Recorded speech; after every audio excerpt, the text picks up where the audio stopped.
You are lying still, eyes closed, and the memory rises without asking. A quiet room with yellow curtains, the smell of rain on hot pavement outside, a wooden toy train with one missing wheel, your small hand gripping it too tight, and someone calling your name from down the hall. But the voice doesn't belong to anyone you remember being there. It feels like something you watched in another life, not lived. You do not need to make sense of it tonight. You are not required to fix it.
Tonight's reflection is a simplified interpretation offered for rest, not an authoritative account of philosophy. You let the feeling settle into your shoulders like dust on a windowsill. Not erased, but no longer needing to be brushed away. There's no urgency in remembering what you felt then. Only space now for what you feel as it lingers. The train sits on the floorboards. The rain taps once, twice. The voice fades before it finishes. You do not need to know why it returns tonight, or why it feels foreign, even though it lives inside your skin. It is simply here, and you are here with it.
You remember how sometimes when you were very young, you would wake up in the middle of the night and sit on the edge of your bed, pressing your bare feet. You listen for the rhythm of your own breath, the quiet creak of the house settling, the distant hum of the refrigerator, anything that could confirm continuity. You never found proof, you only found presence, and presence is enough.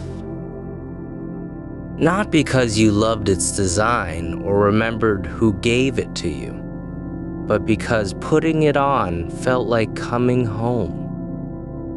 You did not need every thread to remain unchanged for it to feel like yours. You think about the bookshelf your mother built when you were 9.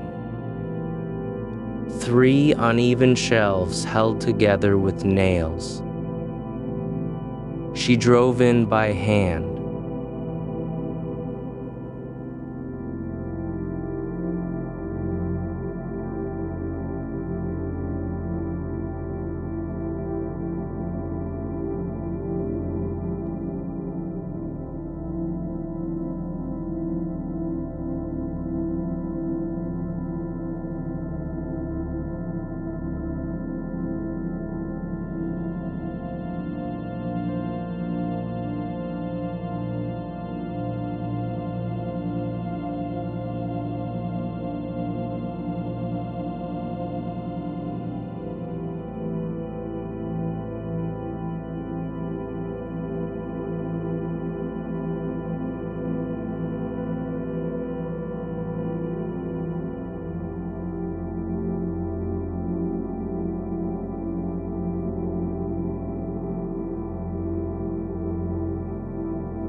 You have moved houses 5 times since then, packed and unpacked hundreds of boxes.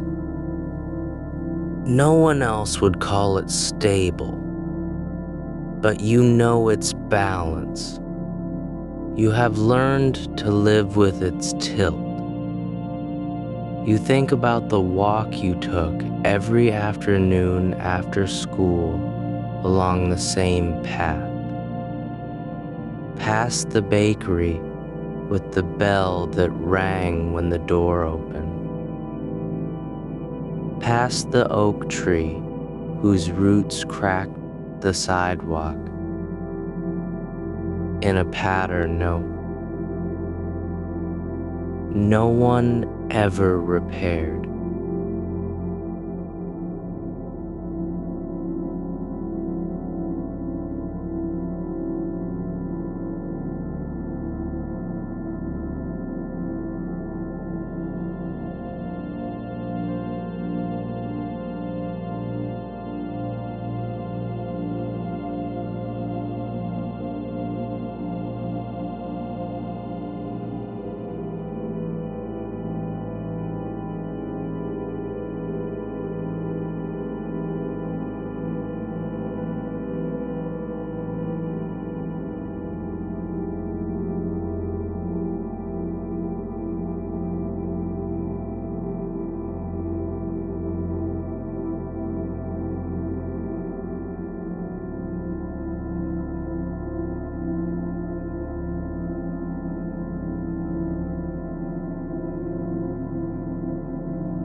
Yet every day you pass them, and each time you felt as if you were meeting someone you had always known.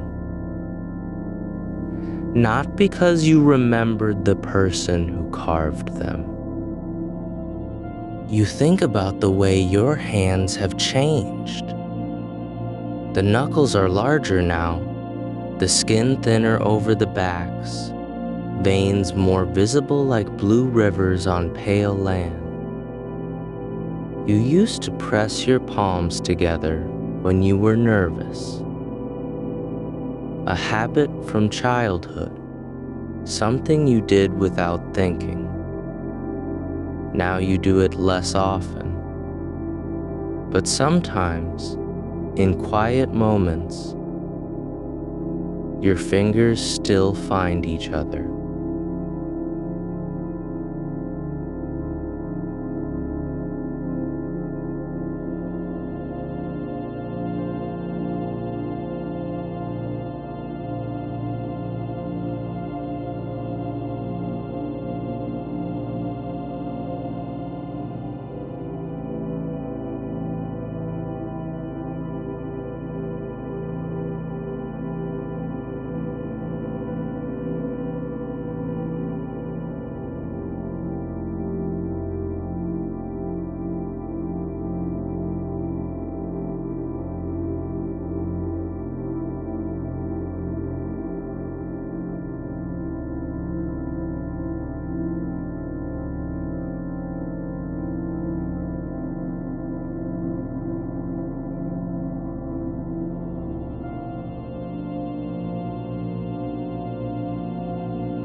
Now it sounds different, softer in places, deeper in others, sometimes almost hidden beneath layers of silence between notes. You do not miss the old way. You simply hear differently now. The song hasn't changed. Your hearing has. You think about the bed you sleep in now, how it creaks under your weight in a specific place near the footboard, just where your right heel rests when you turn over. No one else notices it, but you do. And you have learned to rest into that sound instead of against it. It is not perfect. It does not need to be. You think about how you used to believe that being yourself meant holding on to everything.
There is no need to gather yourself into a single shape. You are not required to be one person from beginning to end.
The voice calls again, softly, from somewhere just beyond hearing. You do not answer. You do not need to. You are breathing. That is enough.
You feel the mattress beneath you, the weight of your limbs, the warmth trapped in the sheets.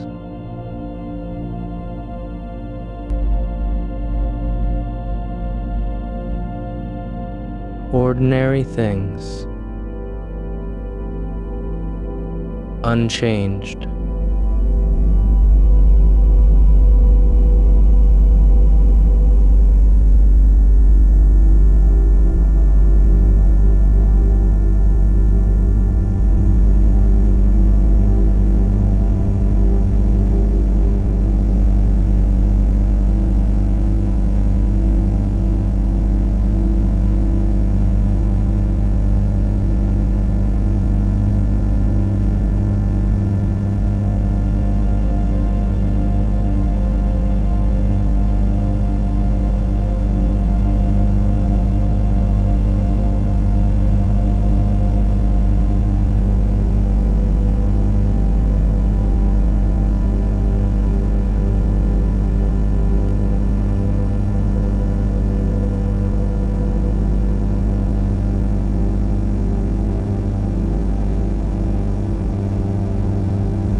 to be here with what arrives and let it pass through you like light through curtains. Not fixed, not owned, but felt. You think about the coat you wore in winter when you were 12. Thick wool, too tight around the shoulders. Buttons that never quite matched the holes they were meant for. You remember how it smelled, not of detergent or cedar, but of old smoke and the faint metallic tang of the bus stop bench where you sat waiting after school. You didn't wear it often anymore. Not because it was worn out, but because something in its weight felt like a promise you no longer needed to keep. One day you gave it away, not with ceremony, not even with thought. Just folded it neatly and left it on the step of a shelter you passed on your way home. You didn't wonder if the person who took it would ever know how many cold afternoons it had held your silence. You only knew that when you pulled on the next coat, the one with the softer lining and the zipper that still stuck sometimes, you didn't miss the old one.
You think about the kitchen table where you ate dinner every night as a child, the wood scratched by knives and teacups, stained in rings from spilled juice that never quite wiped clean.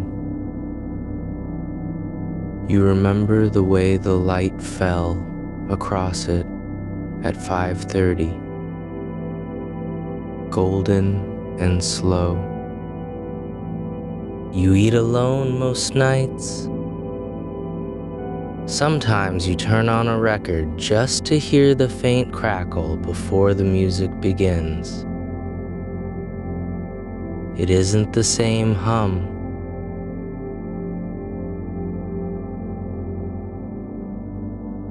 but when you pause with your fork halfway to your mouth,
Now you wonder if he was listening for something deeper than words.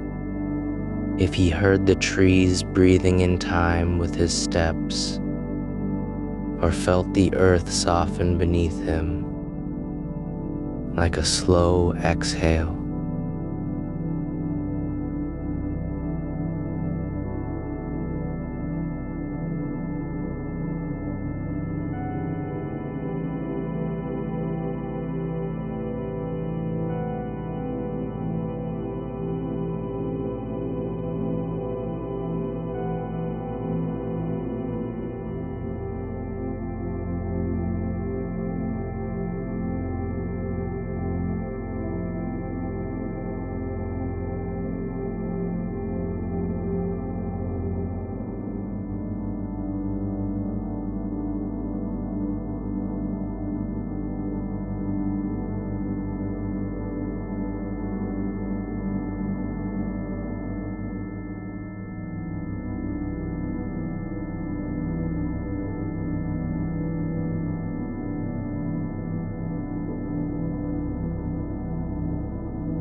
You laugh less often, or differently.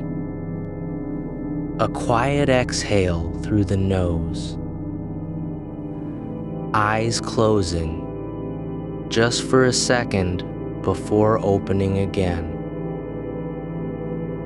No one remarks on it, not even you, not until now. You simply recognize it as part of another season, the way you no longer wear the same shoes, though the soles still carry the shape of where you've walked. You think about the window in your childhood bedroom, the one with the crooked latch that never stayed closed, even when you pushed hard against it. Every spring, a breeze would slip through and lift the curtain just enough to brush your cheek as you slept. You used to wake thinking someone had been there, not a person, just the air.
But sometimes, when the night is warm and still, you open one anyway.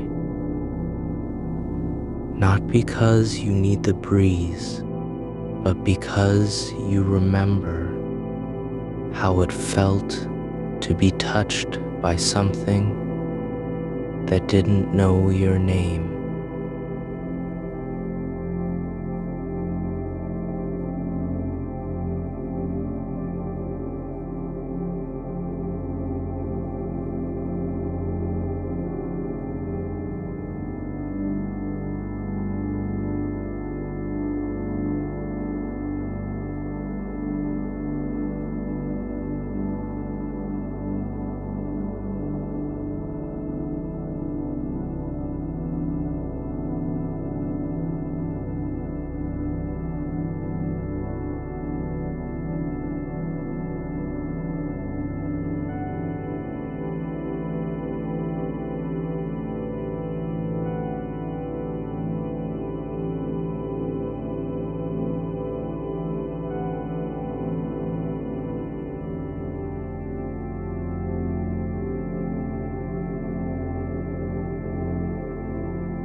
You'd step on it deliberately, trying to crush it flat, then jump away laughing as it reformed behind you like a pet that wouldn't stay dead.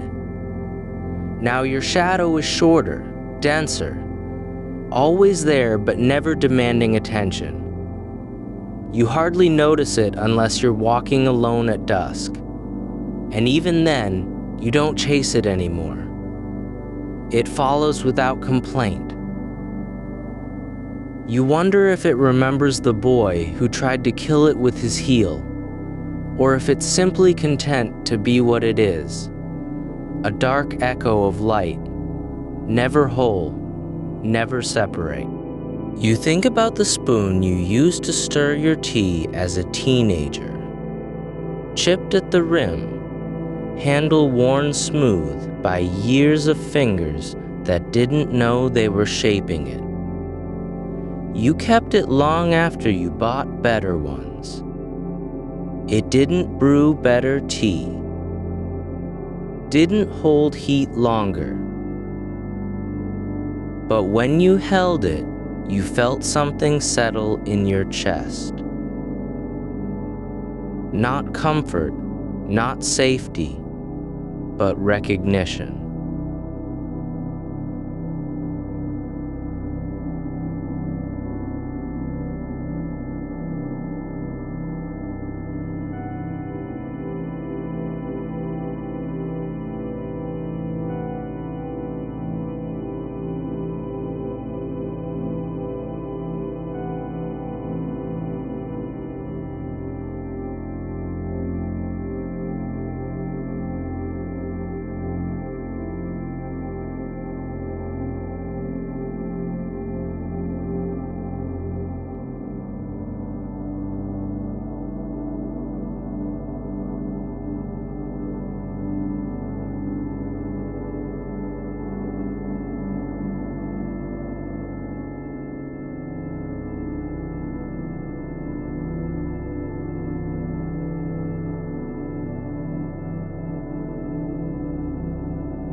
And yet, sometimes, when you lift your own hand to stir coffee now with a new spoon, polished, unmarked, you feel the ghost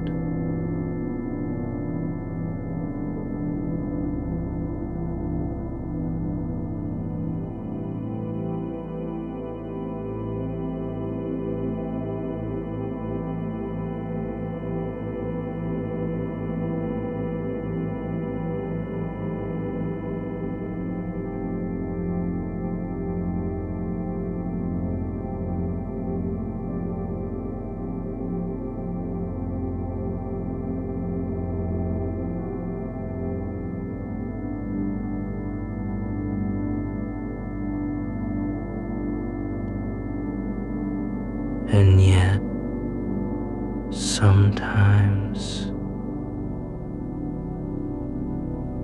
when you lift your own hand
but sometimes when you're lying here and the room has emptied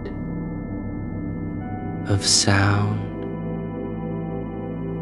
you feel that old, quiet rise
That is enough.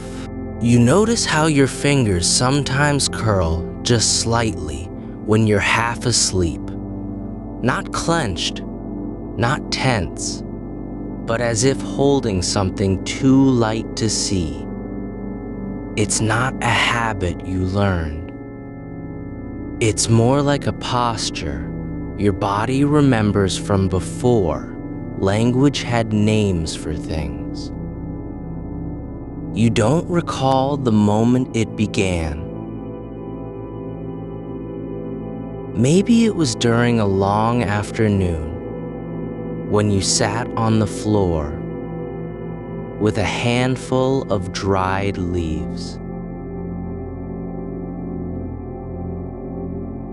letting them slip between your fingers one by one until only the stems remained.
Just this quiet repetition that feels less like habit and more like a language your skin still speaks. You remember walking barefoot through the grass behind your grandmother's house, long after sunset, when the dew had begun to gather on every blade.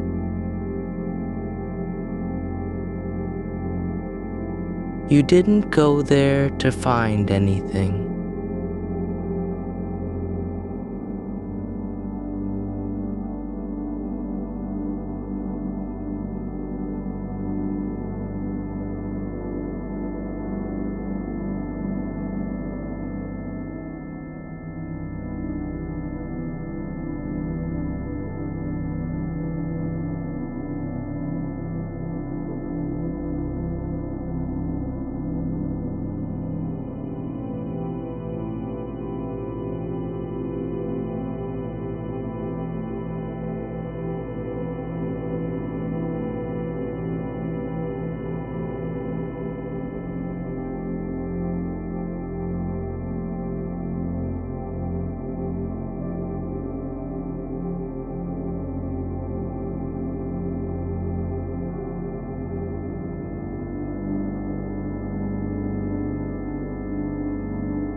But you felt lighter afterward, not because you understood something, but because you had stayed still long enough to let yourself be touched by what didn't need you to speak. You think about the way your pajamas used to feel before they were washed too many times. The fabric still holding the shape of how it was first worn, not stretched thin or faded into indifference.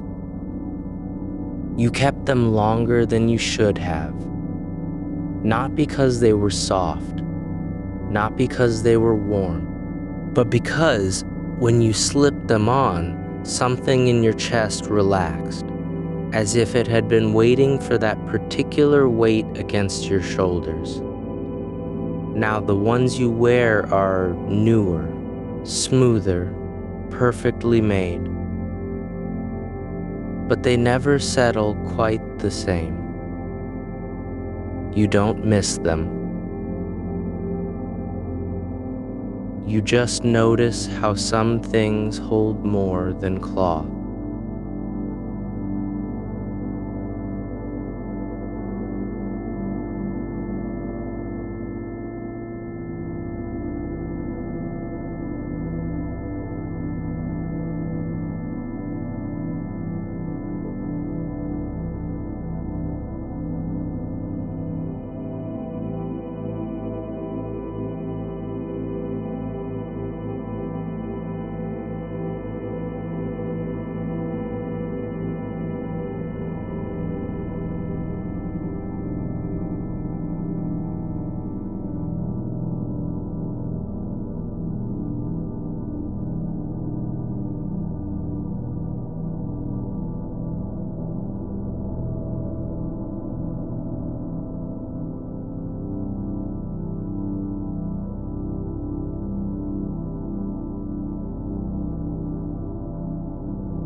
You remember the door to your childhood room, how the latch clicked differently, depending on how hard you pushed.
You breathe it in, not as yours, not as borrowed, but as something that moves through you without needing to be owned.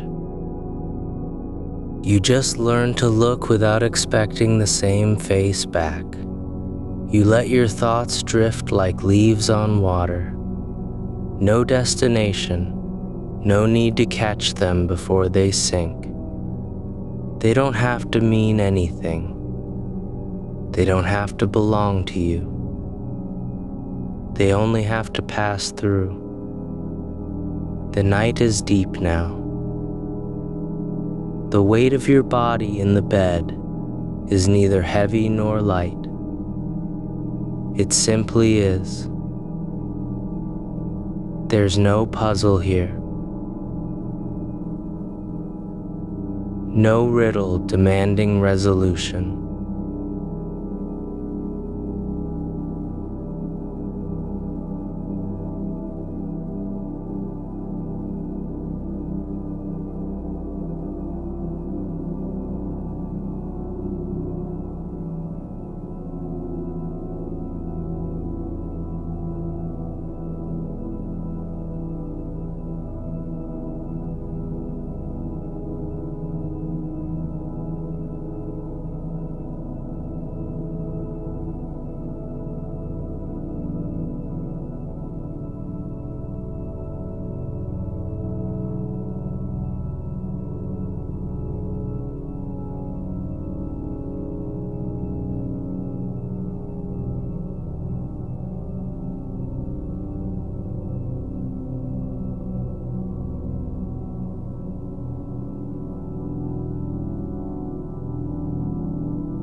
And somewhere in the quiet between heartbeats, you feel it, the same air from before, moving without asking permission.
remember walking barefoot through the kitchen at dawn, long before anyone else was awake, the tiles cool beneath your soles. You didn't think of yourself as you moved, only that you were moving, and that was enough. The house held you without asking for recognition. It didn't care whether you remembered its layout or not. It simply offered itself again and again in the same quiet way. There is a stone you once kept on your windowsill, not because it was beautiful, but because it was heavy. You picked it up during a walk with someone who is no longer there, though you still know the shape of their hand when they held yours. The stone didn't carry their voice. It didn't hold their laughter, but when you pressed it into your palm at night, you felt something settle, not memory, not grief, but the quiet confirmation that some things are meant to be held, even if only for a while. You lost the stone years ago. You don't know where. You don't try to find it. You still sometimes press your palm flat against the sill, as if expecting warmth.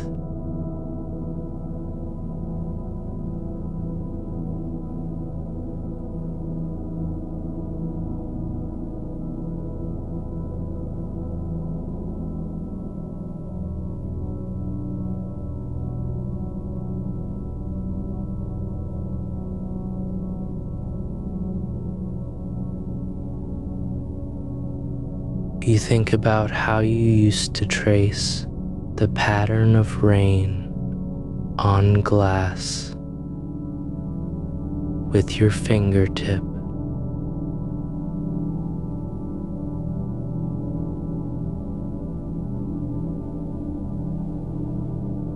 Not drawing shapes, not making meaning.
You stayed there until your finger grew damp, until the glass fogged slightly where your skin touched it, until the light outside began to change. No one asked why you did it. No one needed to.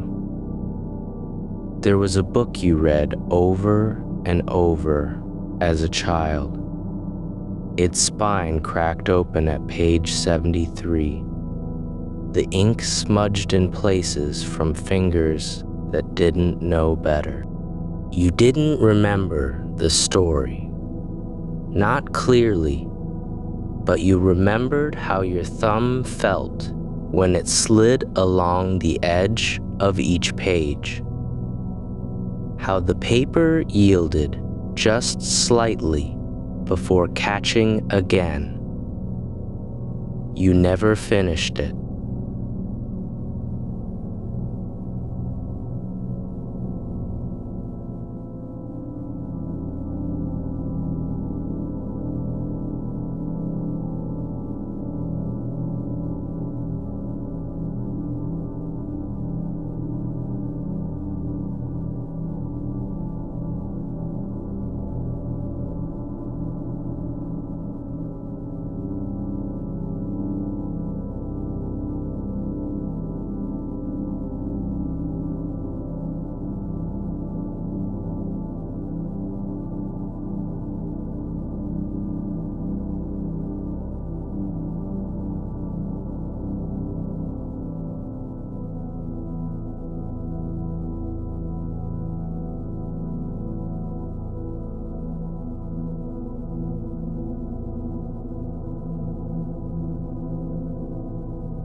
The air grows thinner, cooler, as though the room is breathing out slowly, releasing what it no longer needs to hold. Your eyelids are heavy, not from fatigue, but from permission.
Now you wonder if that's how identity works, not by perfect stitching, but by continuing to hold warmth even when the seams fray.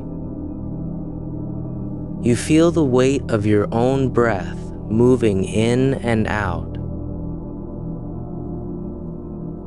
steady as tide against a shore that doesn't try to stop it. There is no need to be certain who you are now or who you were then. You don't have to decide what stays. You only have to let it move through you. Like the quiet before sleep. Like the silence after a song ends. Like the space between heartbeats that never asks to be named.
What mattered was how the air changed when you held it, how your breathing slowed without trying, how your fingers remembered the texture even after you put it down.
learned slowly that some things don't need to be understood to be trusted. There was a bench in the park near your childhood home, painted green with peeling edges, where you used to sit after school and watch pigeons gather around an old man who never fed them.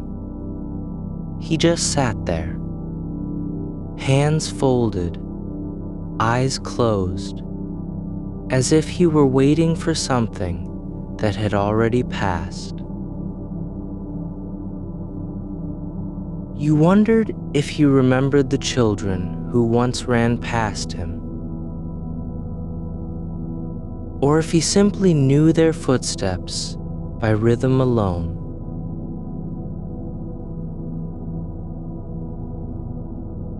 The way you know your own breath.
You began to wonder if identity was less like a path you walked and more like the ground beneath you, worn in places by others before you, cracked where storms passed through, still holding the shape of feet that had long since moved on.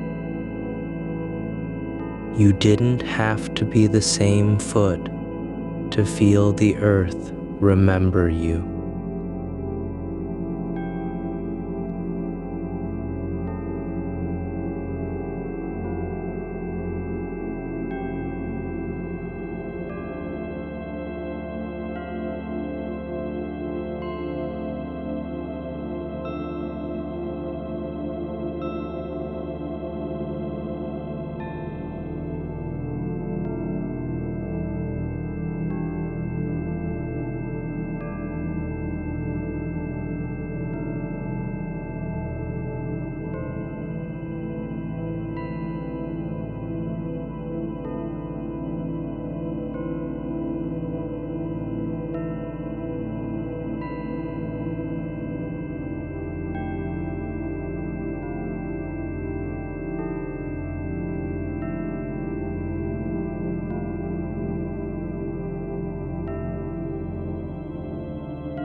Because in the half light, your shadow didn't look like a stranger.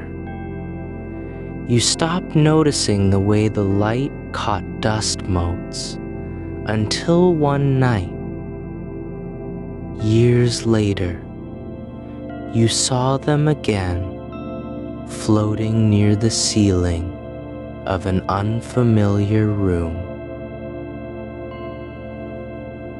And for a moment, you weren't sure if you were remembering or dreaming. It didn't matter. The motes didn't care where they drifted.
You kept a keychain with 3 keys on it.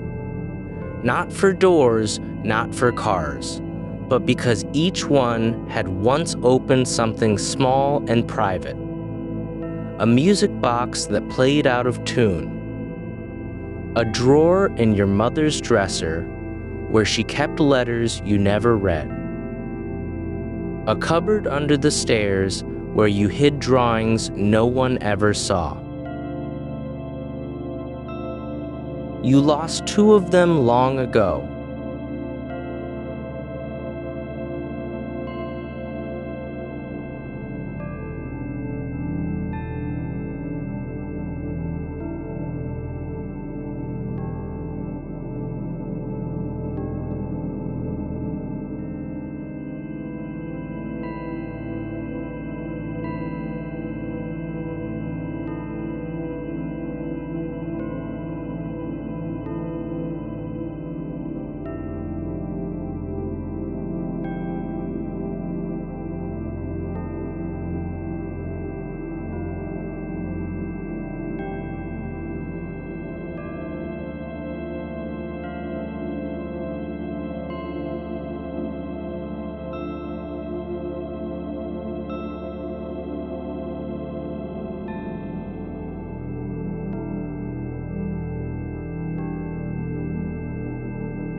You began to understand that some parts of yourself weren't held by memory at all, but by absence.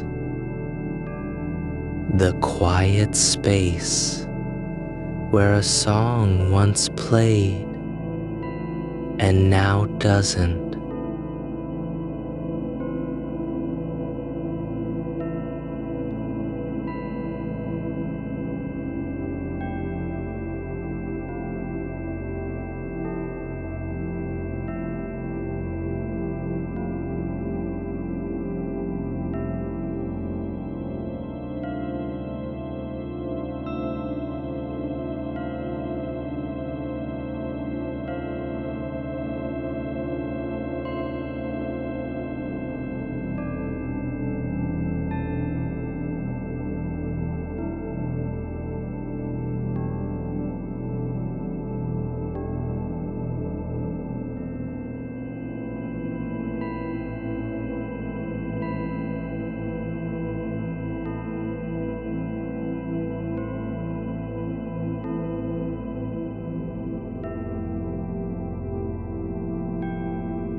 You think of your hands not as tools or instruments, not as proof of continuity, but as places where time has settled, like pollen on a windowsill,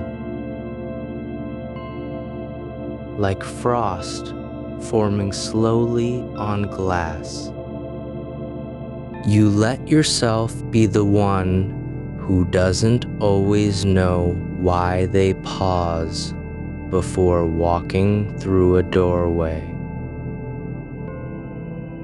or why their fingers brush the edge of a bookshelf.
You don't know if it was your house or someone else's, or whether the rhythm matched the heartbeat of the person who taught you to listen for it. But when you hear rain now, soft, steady, falling without hurry, you still hold your breath just long enough to feel it settle into your chest before letting go. You don't need to own the moment, to carry its quiet. There was a stone in your pocket one summer, smooth from years of riverbed turning.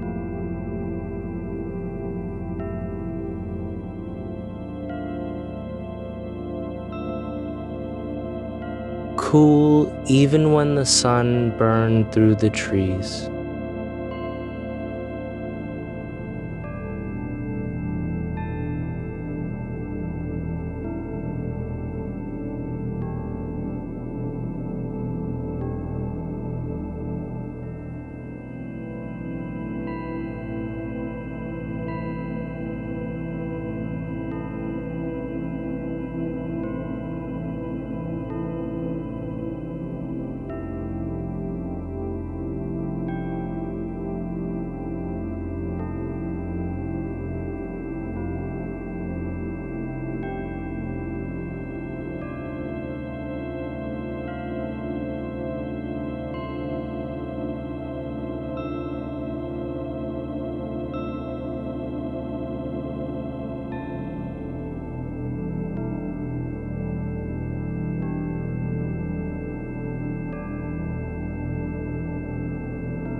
You carried it for months, through school hallways, under blankets at night, in your hand while you ate dinner.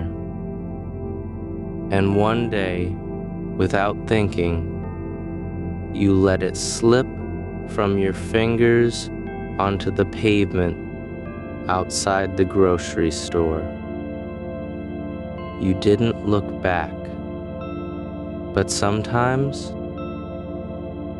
when your foot catches on uneven concrete, you still pause, not because you're looking for it, but because something in your leg remembers the shape of its absence. You kept a jar of dried lavender tied with twine on your windowsill, not to scent the air, but because the moment you lifted the lid, you could hear the sound your grandmother made when she sighed. Long, slow, like wind through old branches. You never asked her why she did it that way. You only remember how it felt to sit beside her in silence, while the scent curled upward, thick and sweet, until even the air seemed to settle into something gentler than before. The jar is empty now.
You never learned how to play piano, but there was one key on the old upright in the living room that always sang back differently than the others.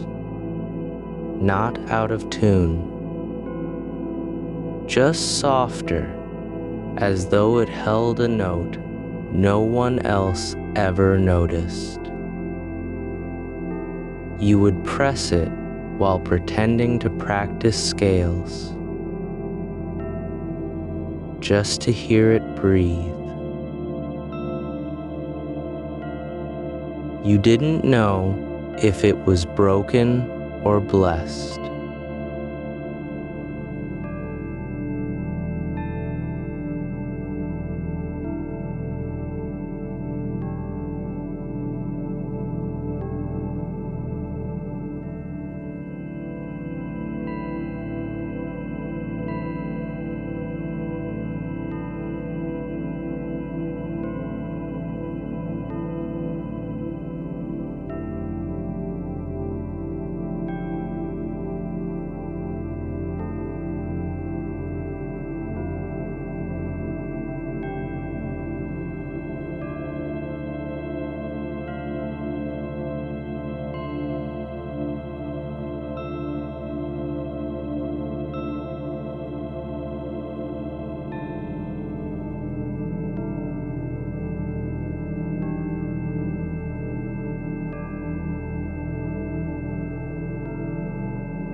For years, you kept it in a drawer with mismatched socks and dried up pens.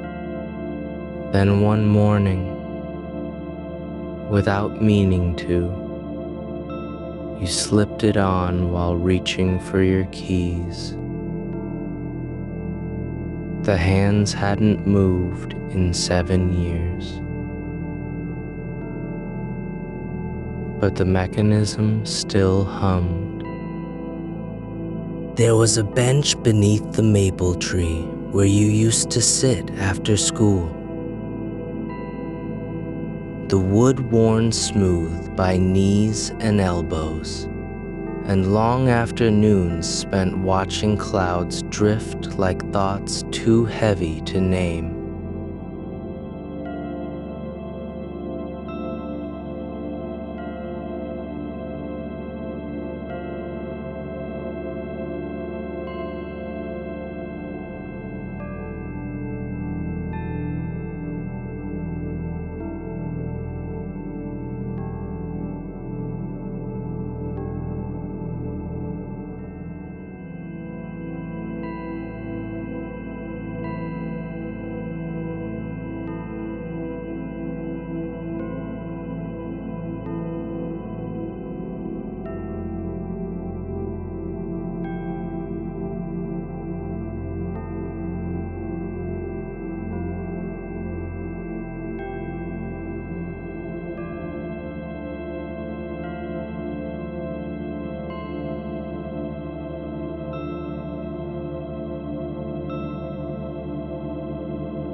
It doesn't come from music you heard or songs you learned. It rises when you're alone in the kitchen.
They're too tight now. Fingers strained at the seams. But you left them there anyway. Not out of hope that they'll fit again, but because when your hand brushes against them,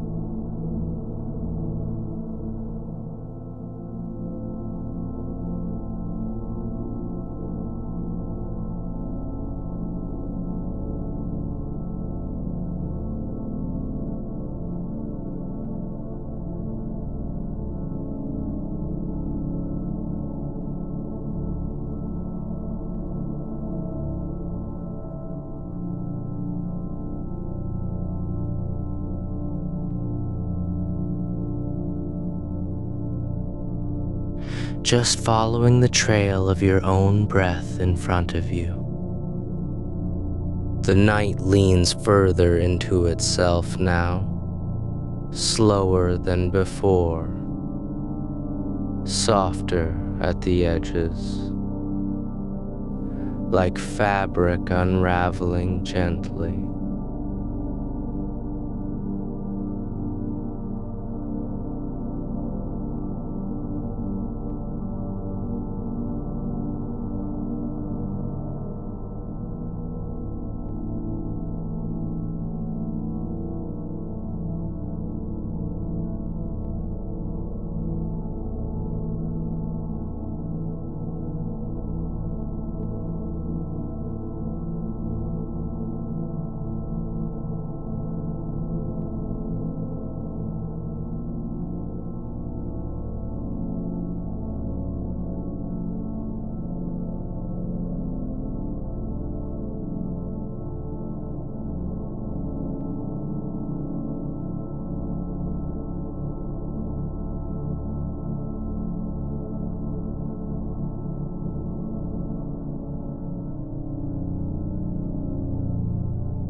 You didn't notice the wear until years later, when you found it folded in the back of a closet, smelling faintly of cedar and rain. You held it against your chest, not to try it on, not to remember how it felt to be smaller, but because the weight of it in your arms was familiar, like holding something that had once been part of your skeleton.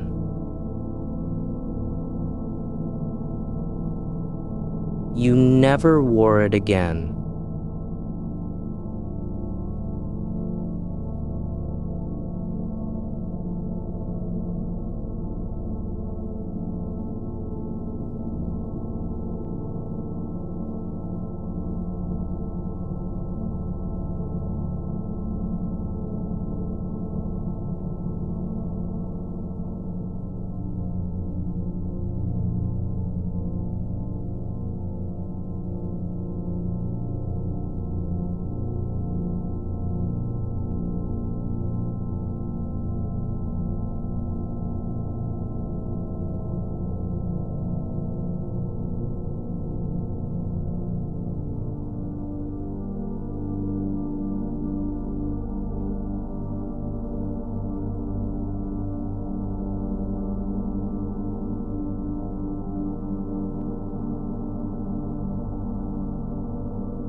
There was a stone in your pocket for 3 months during that winter. The one when the frost came early and the schoolyard turned gray before noon. You picked it up because it was smooth, like glass shaped by water, but darker, almost blue under the snow. You didn't know why you kept it. You only knew that when your hand closed around it, something in your chest loosened just enough to let you breathe.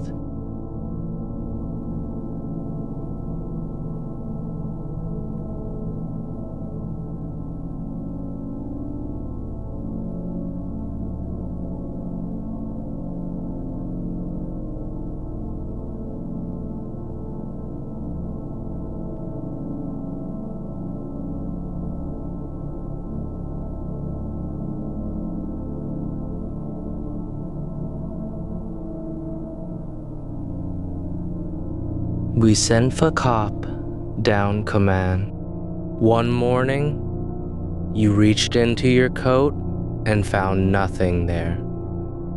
The pocket was empty. You didn't feel the loss. You only felt how light your hand had become.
Just because standing there feels like remembering something you never forgot. There's a book you found on a shelf in your grandmother's attic. Its cover cracked open at the spine, pages loose as breath. You didn't read it then.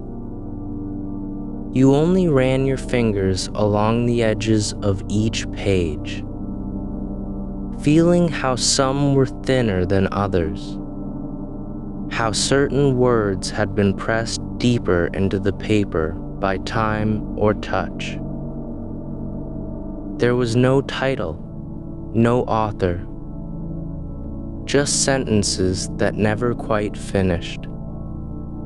Thoughts trailing off like smoke from a candle you forgot to blow out. You took it home.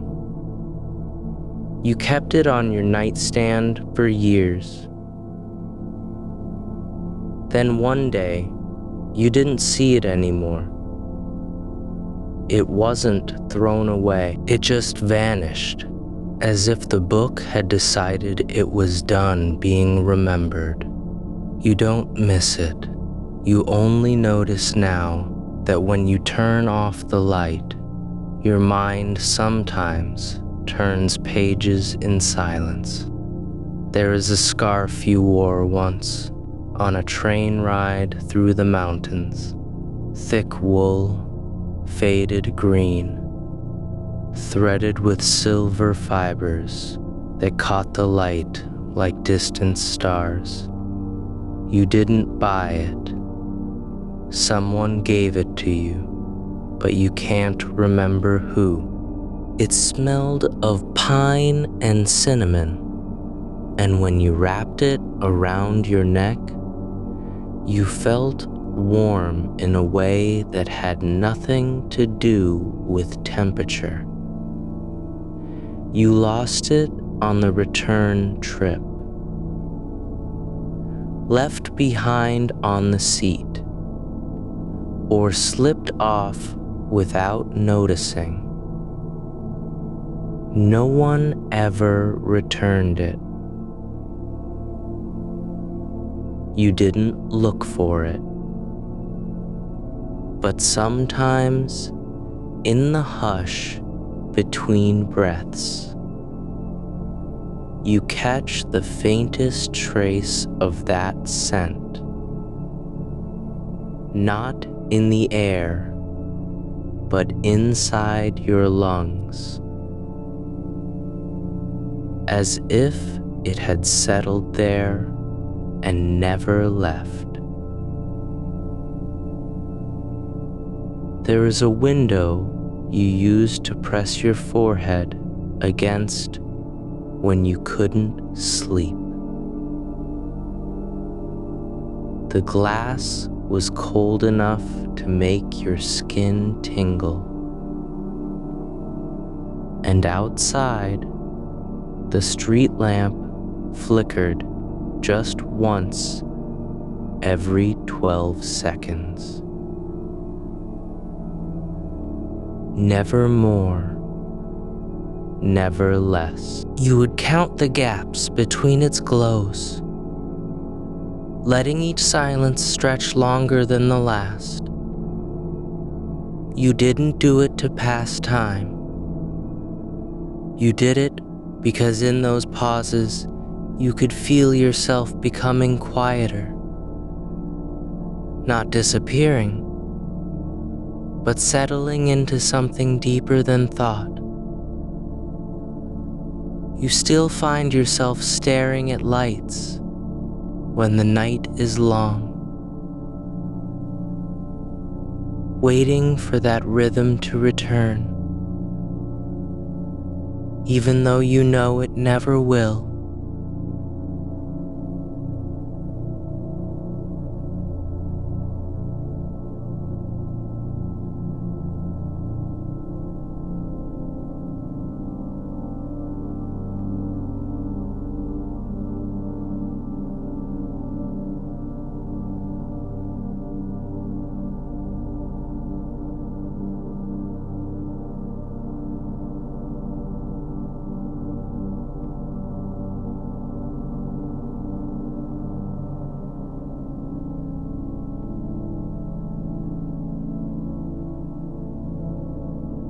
withness.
Sometimes, when you're washing dishes or walking down a quiet street, you let your fingers brush over it, just to feel its edges, the way they've worn smooth at the bow. You don't know what door it was meant for. You only know that holding it makes you feel like someone once trusted you with something important. Even if that person no longer remembers giving it to you. The night is deeper now, softer than before. Not heavy, but full, like a bowl of water left undisturbed long enough for every ripple to vanish and leave behind nothing but stillness. Your hands rest where they've settled, not asleep, not awake, just present in the quiet way that things are.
You held it in your palm while the wind brushed your ears with cold air, and for no reason you could name, you slipped it into your coat pocket.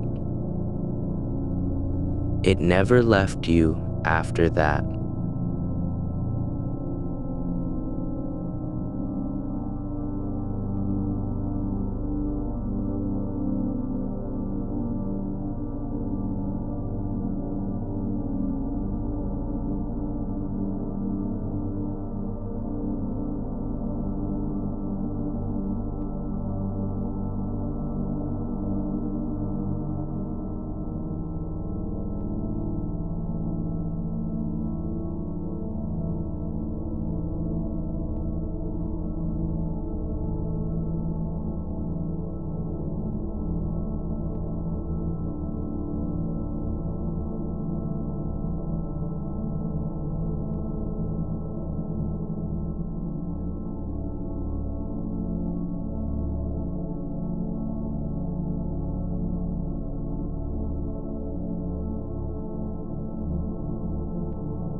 You simply let it rest on your windowsill, where it caught the dawn and held it for a few quiet moments before fading into shadow. You would reach for it on cold mornings and pause, fingers hovering near the sleeve.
There is a song you heard on a radio in a car you no longer drive.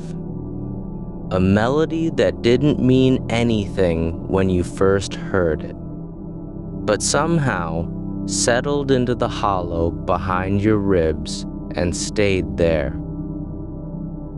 You never learned the title, never looked for it online. It played only once, during a stretch of road where the trees leaned close enough to brush the windows, and the sky was turning violet without hurry or fanfare. The singer's voice didn't rise or fall dramatically. It simply existed like wind through reeds.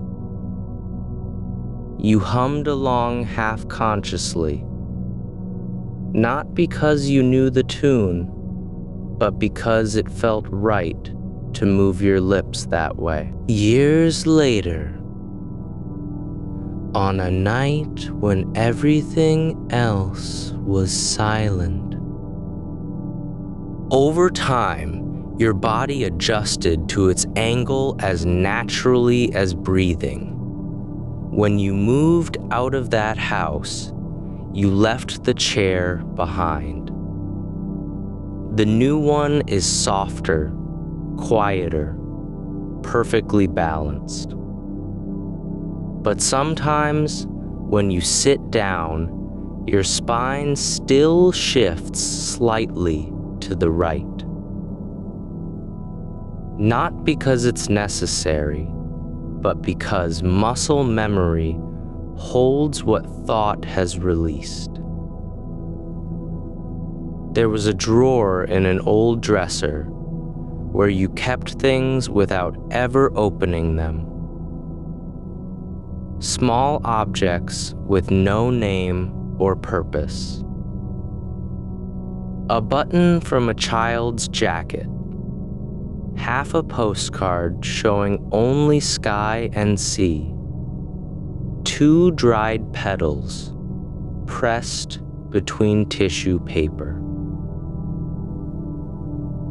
You never looked at them again after placing them there. Not because they were painful, but because they didn't need to be seen anymore.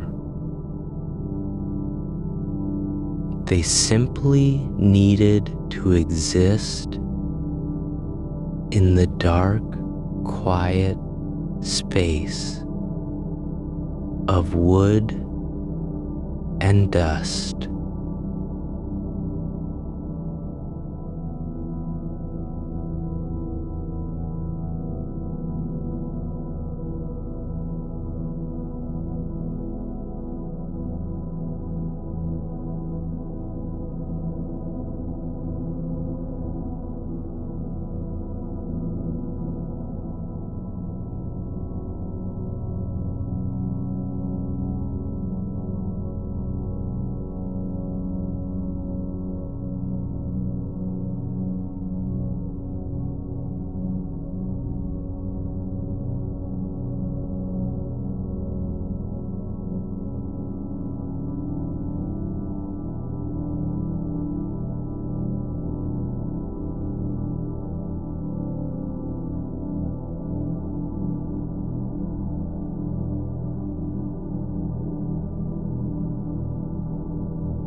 Your hands rest where they've settled, not asleep, not awake, just present as stones are present beneath still water. You don't have to name the thing that stays with you through all these changes. You don't need to trace its shape or follow its path backward into childhood or forward into silence. You feel it now, not as memory, not as proof, but as presence.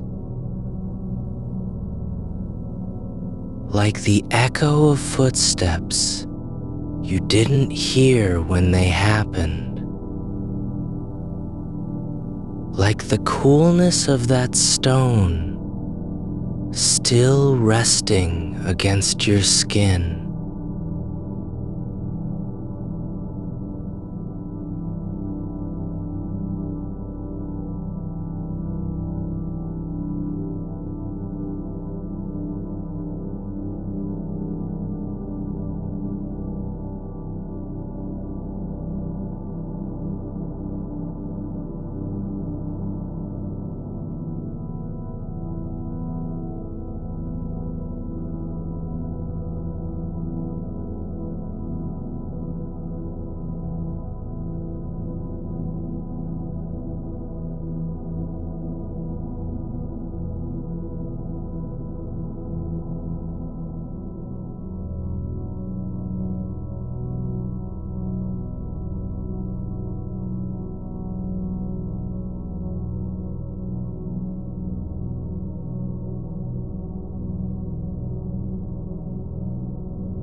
The glass was cold enough to make your skin tingle, but not so cold that it hurt. Just enough to remind you that outside, the world was still asleep. You didn't watch for birds or clouds or movement. You only felt the slow transfer of warmth from your face into the pane, and how, after a while, the chill would begin to lift. Not because the air changed,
But sometimes, when you wake too early and the room is still hushed, you find yourself standing there without meaning to, your palm resting lightly on the glass, not searching for cold, but waiting for the ghost of it.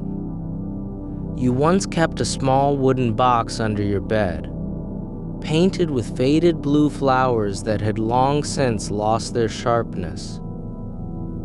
Inside were no letters, no photographs, no tokens of significance. Just 3 smooth river stones you'd picked up during a single afternoon walk when you were 9 years old.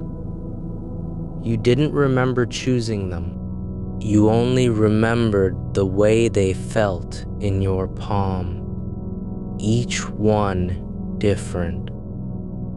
Each one perfectly suited to fit the curve of your hand as it closed. You carried them for weeks, then put them away without explanation. Years later, you opened the box again and found them unchanged.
You didn't wear them because they were comfortable. You wore them because you couldn't remember not wearing them. One morning, you tried to throw them out.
Sometimes, when you reach for clean socks, your fingers pause just before closing around another pair,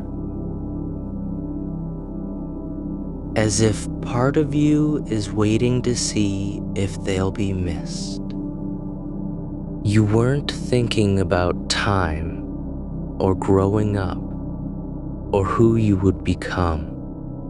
You were simply there, held by the motion of leaves and the warmth of earth beneath your shoulders.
You didn't use it for its shape or weight, and certainly not for its shine.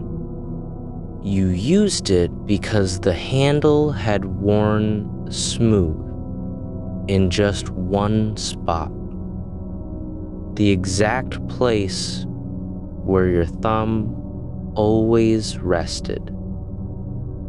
When he passed away, you took that spoon, not as a relic, not even really as a keepsake, just because no one else would have noticed how particular its wear was.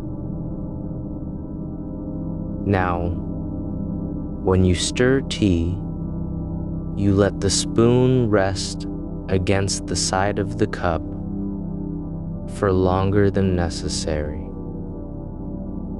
Not to cool it, but so your thumb can find that spot again. The curve is faint now, almost gone, but still there. You've never written down what happened in those early years. The moments that cling like wet fabric after a storm.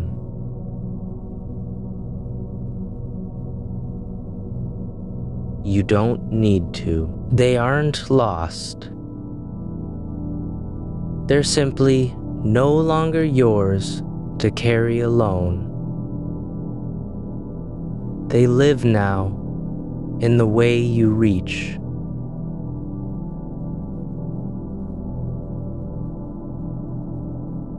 For the light switch, you are not the same person who once pressed their forehead to cold glass.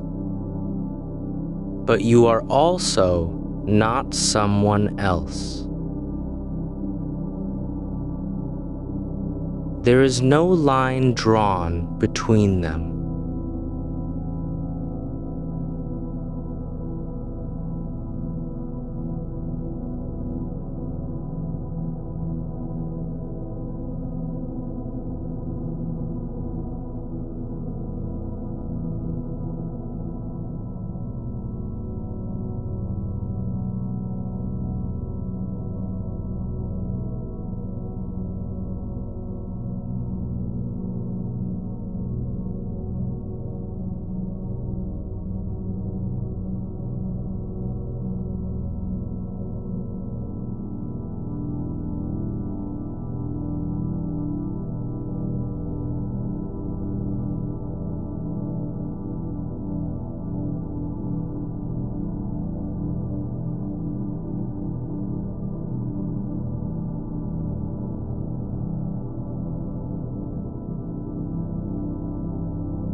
It had buttons that never quite matched. The top one always loose, the second slightly crooked, and the hem frayed where it brushed against the sidewalk on your way home from school. You didn't notice the wear until spring came, and you hung it up without thinking.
Now, on nights when the wind taps at your window just right, you feel again the weight of that coat across your arms, not as memory, but as a quiet pressure, like hands resting lightly where they used to fit.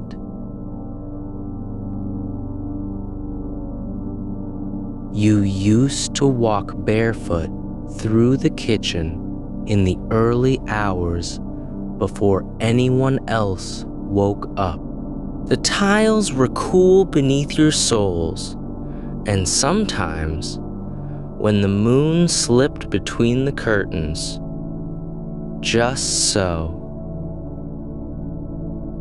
you'd pause beside the sink and watch your shadow stretch long and thin across the floor. No bigger than a whisper, no louder than the drip of the faucet.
You don't do that anymore. Not barefoot. Not at that hour. But sometimes, when the house is very still and your breath has slowed into something deeper than sleep, you feel again the coolness beneath your feet.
But there was one passage you kept returning to, not because it made sense, but because it felt true in a way that didn't need understanding. Yet now, when you open a drawer and find an old pen with no ink, or hear a song on the radio that doesn't belong to any year you can place, you feel again the quiet hum of those words. Not as meaning, but as presence.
Some vanished before reaching the sill.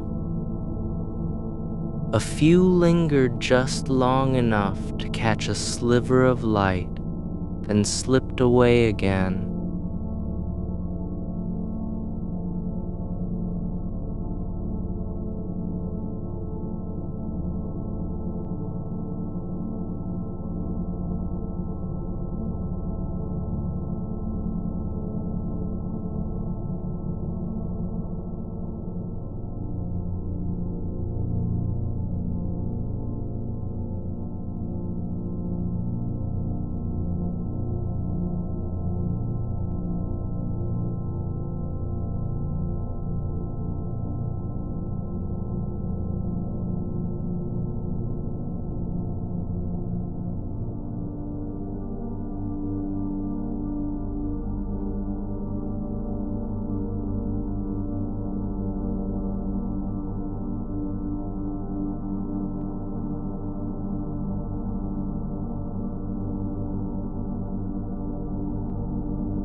It had no pattern, just irregular shifts in color. A patch of gray where the wool ran low. A stripe of blue that didn't quite match the rest. A corner frayed from being pulled too hard one winter night. Now, when you pull it over your shoulders on chilly nights, you don't feel its texture as fabric. You feel the rhythm of her hands, the pause between stitches, the way she'd hum without knowing she was doing it. The quiet certainty that even imperfect things could hold warmth. You never washed it too often.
The night has deepened further now, and with it, the edges between what was and what is have softened into something barely there. Like fog lifting off a lake at dawn. Not gone, just no longer demanding attention.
You are not one thing that changed, nor many things stitched together.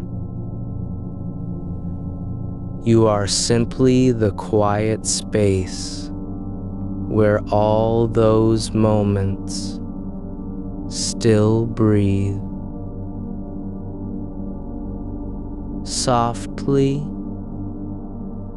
it only rests beside you as a shadow might rest against a wall, unseen, unchallenged, still there.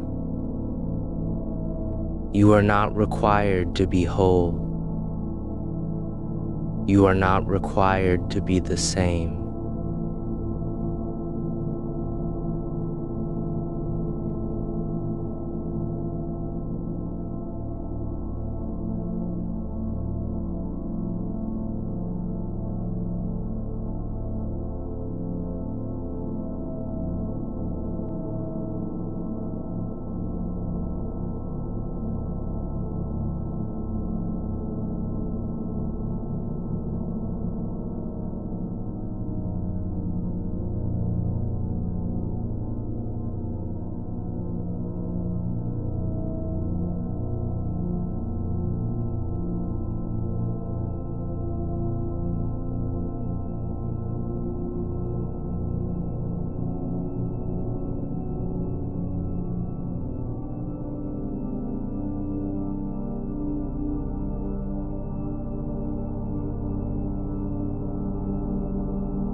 Some nights, you'd press it against your thigh while lying awake, just to feel the cool ridge of its teeth against your skin.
And yet, when you closed your eyes that night, you still felt its shape against your skin.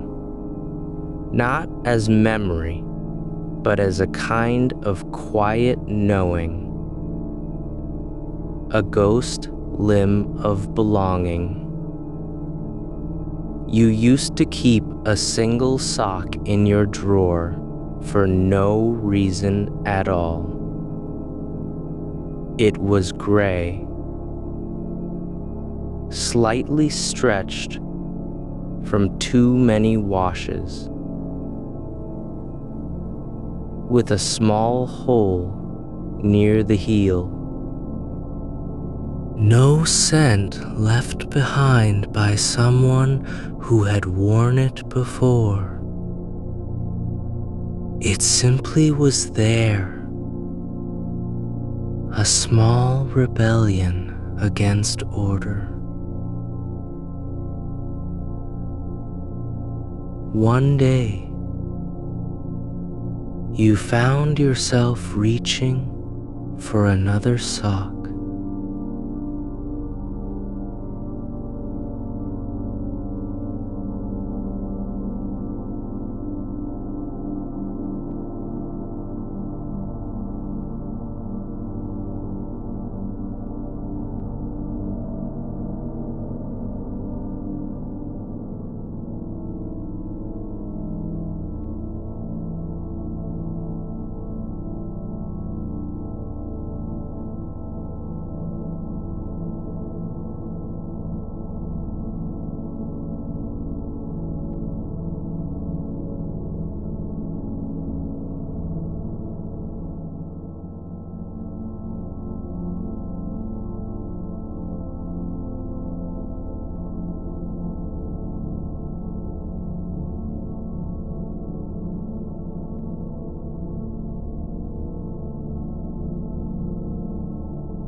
You never wrote anything there, never cried, never even spoke aloud. But sometimes, when the wind shifted just right, the rustling would sound like a voice you almost recognized. Not someone's name, not a phrase, but the rhythm of a sentence half forgotten. Years later, you passed that park again and saw someone else sitting on the same bench. Legs crossed, head tilted slightly as if listening to something only they could hear. You didn't go closer. You didn't need to know who they were. The warmth still lingered in your own hands when you remembered. You once kept a jar of sand from a beach you visited only once. It was not fine or white. It was coarse. and speckled, with tiny shells darkened by salt and thyme. The sand hadn't spilled out. It had settled into the crease between the glass and the shelf, forming a new shape. Smaller, but more intimate than before. You didn't clean it up. You let it stay. As if the beach had learned how to live inside your room without asking permission. There was a coat you wore every winter for 7 years, the lining frayed at the cuffs.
When you finally stopped using it, you folded it carefully and placed it at the back of your closet, behind sweaters that no longer fit. It didn't smell like you anymore. Not really.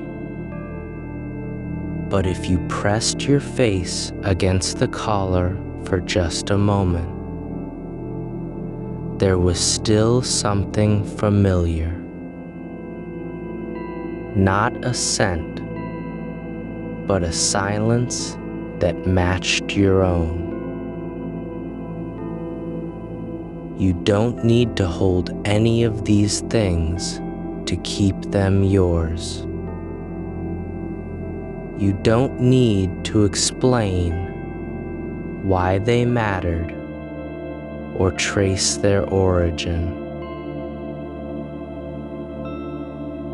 The way your hand moves toward the edge of the bed before sleep comes. That's not memory. It's habit shaped into stillness. The way you pause when you hear rain on tin roofing, like someone tapping softly, just once, on a window you used to know. That's not nostalgia. The weight on your chest isn't pressure. It's the gentle gathering of all those small, unnamed things you never thought to name.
You are simply learning.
The metal grew warm against your arch. Sometimes, when you stood still too long, you could feel its shape pressed into your skin, not as pain, not as reminder. You slipped on another pair of shoes and left the house without looking back. You once sat beside a window that never opened, watching rain slide down its glass in uneven streaks.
There was no map for where you went, no label for what you carried back. There was a book you never read, left open on a nightstand.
Some nights, you'd sit beside it in the dark and listen, not to the words inside, but to the quiet between them,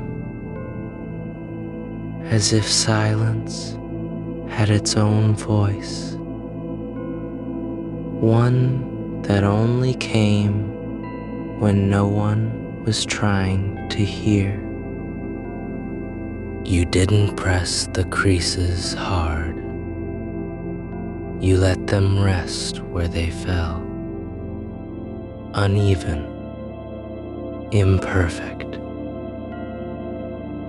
The clothes never smelled quite like you anymore. Not after so many washes.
You smiled, not because you remembered why you kept it, but because you realized you hadn't forgotten.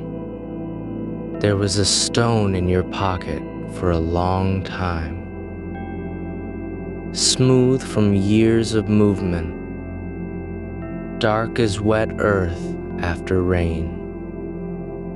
You didn't pick it up to remember anything. You picked it up because the ground felt wrong without something solid beneath your foot. It never left your hand. Not when you walked, not when you sat, not even when you slept. You dreamed about rivers that moved backward, about hands that held nothing but air, about doors that opened into rooms you'd never entered, but somehow knew by heart. The stone stayed warm against your thigh. One morning, you reached for it and found only empty fabric. You didn't look for it. You didn't wonder where it went. It simply is, quiet as your own heartbeat when you forget to count it. The night has grown deeper now. The air feels thicker, not with weight, but with patience.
You notice how the light changes when it doesn't mean to. How a sliver through the blinds catches on the rim of a glass left on the nightstand.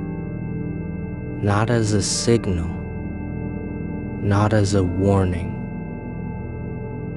but as something that simply happens while you're still half dreaming.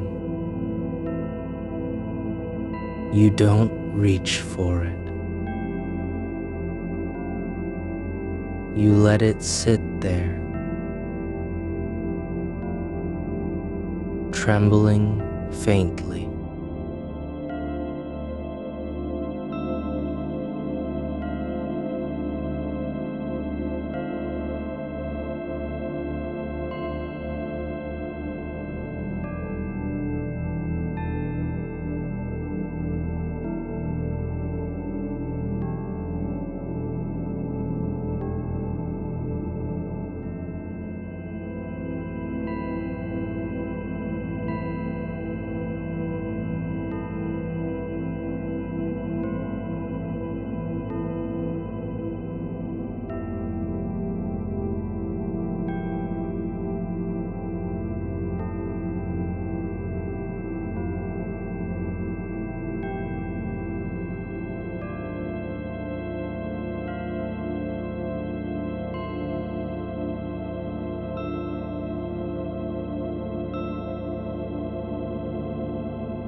You remember walking barefoot through an old garden after rain.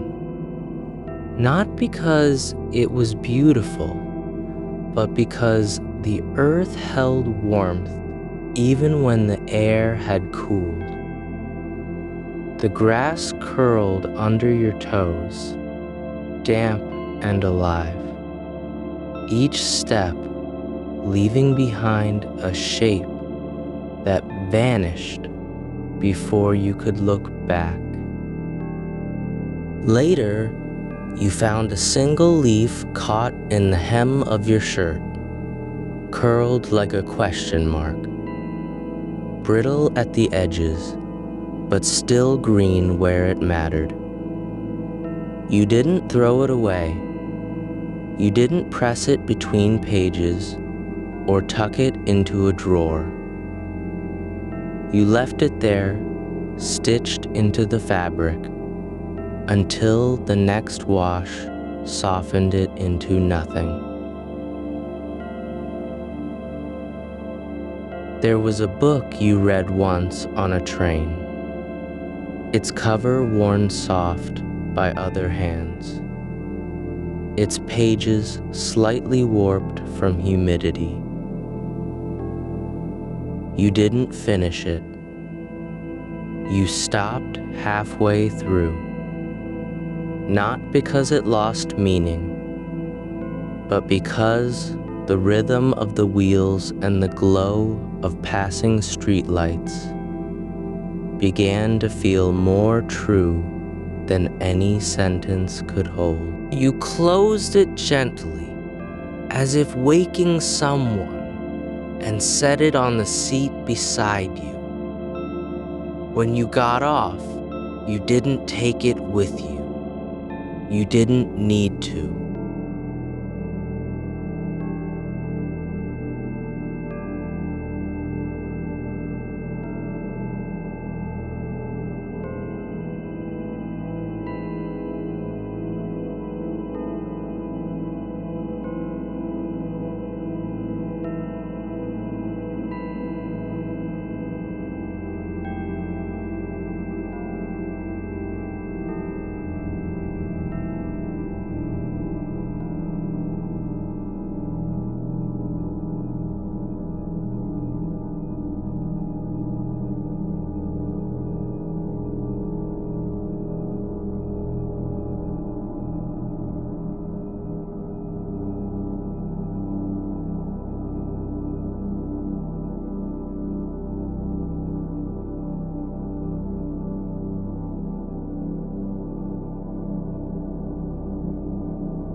You think about the way your hands used to tremble before sleep, not with fear, not with restlessness, but as if they were still trying to hold something that had already left.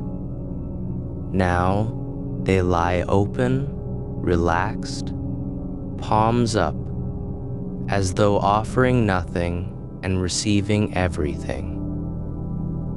You don't wonder why this changed. You only notice how quiet the air feels when your fingers stop moving. There was a coat you wore every winter for years, the collar frayed from rubbing against scarves, one button missing, since before you could remember replacing it. You never fixed it. You didn't need to. It fit better that way. Loose around the shoulders. Just enough room to breathe in. When the wind came sharp through the streets. 1 year, you bought a new one.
Like the way a room still smells of tea, even after the cup is empty.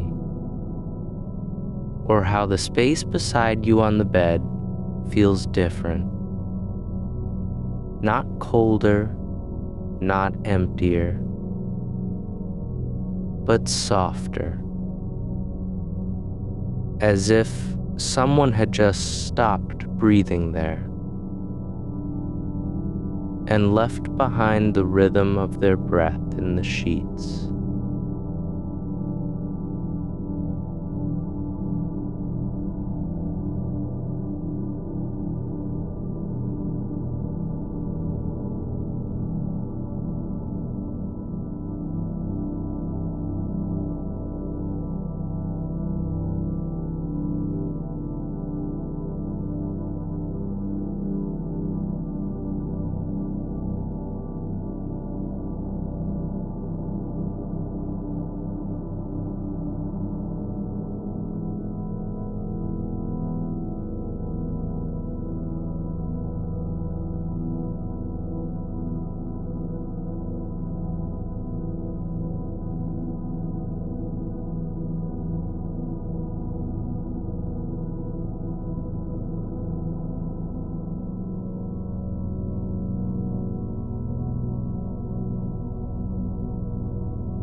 was a key you carried for years, not for any door. You are learning how to be still enough that yourself finds you, not as a voice, not as a face, not as a story.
The blanket shifts slightly under your side, as if adjusting itself to you, not the other way around.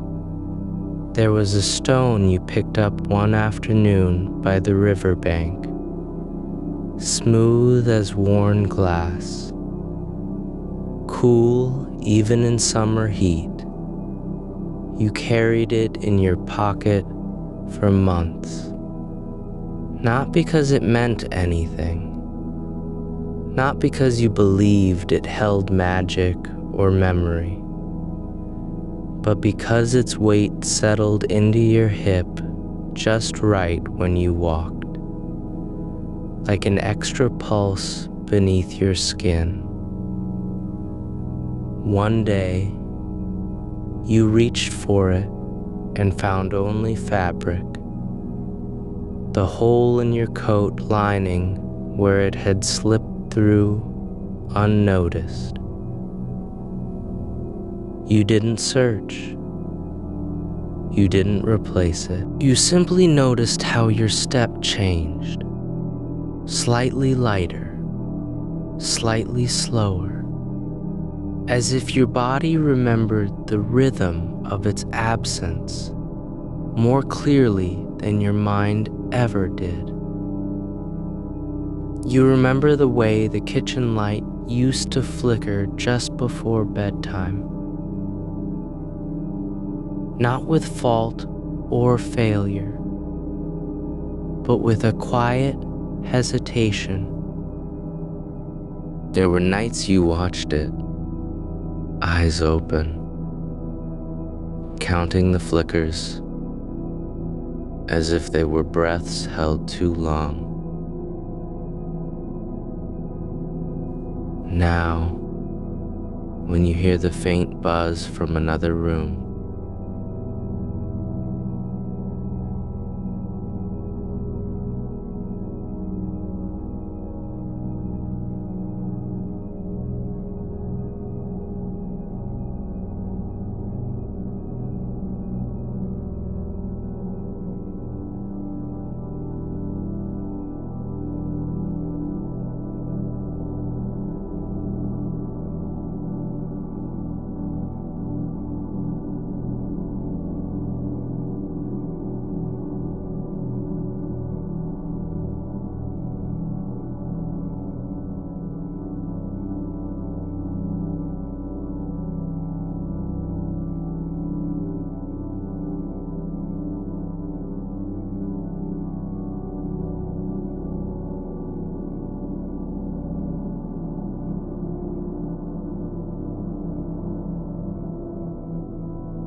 years later, you opened it again and found most of the pages blurred by time, or moisture, or simply the quiet pressure of living. The words were still there, faint as footprints in snow, that had melted long before you looked back. You didn't rewrite them.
But sometimes, in the hush before sleep, your body remembers its shape. Your shoulder tilts just so. Your jaw softens. Your breath drops into the same rhythm as that unnameable tune. You didn't buy new ones right away. For weeks, you wore whatever was cleanest, even if they were thin or short. Then one morning, you pulled on a pair you hadn't worn in years, soft from too many washes, frayed at the toes. And for the first time since the others disappeared, your feet felt like they belonged somewhere again. You don't know why that mattered, but you noticed it.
There was a chair in an old house you visited once as a child, upholstered in faded green velvet with arms worn smooth by generations of leaning. No one sat there anymore. It stood near the window, dusty but unthrown out. You sat in it once, just for a moment, and felt how your body fit into its curves, like a secret it had been waiting to hold. Years later, you dreamed about that chair, not as memory, not as image,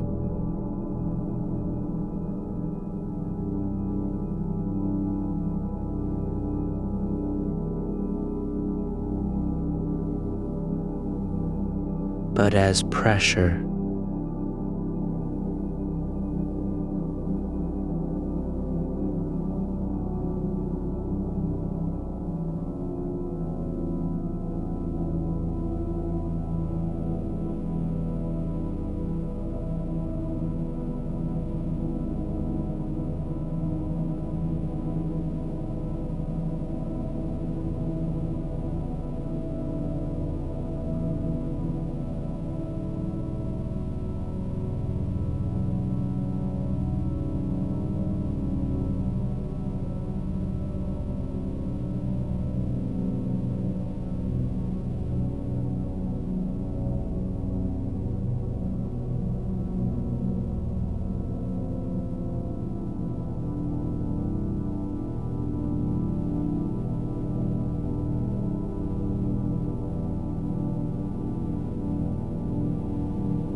You only know that something inside you still leans into it when no one is watching.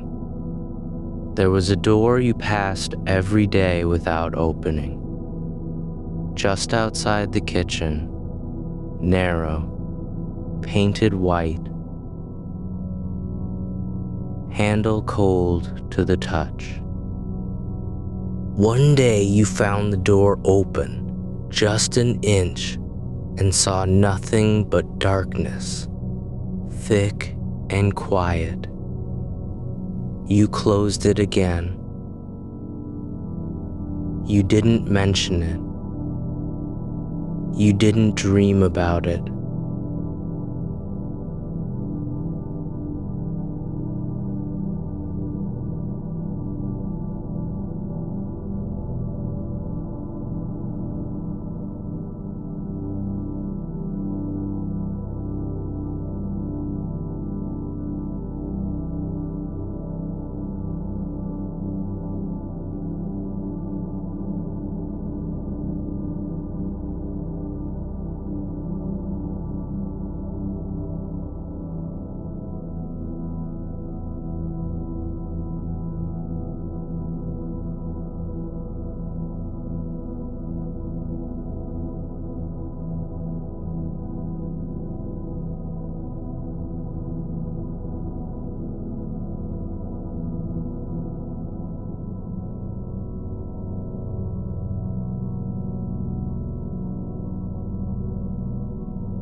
A hairline fracture appeared overnight.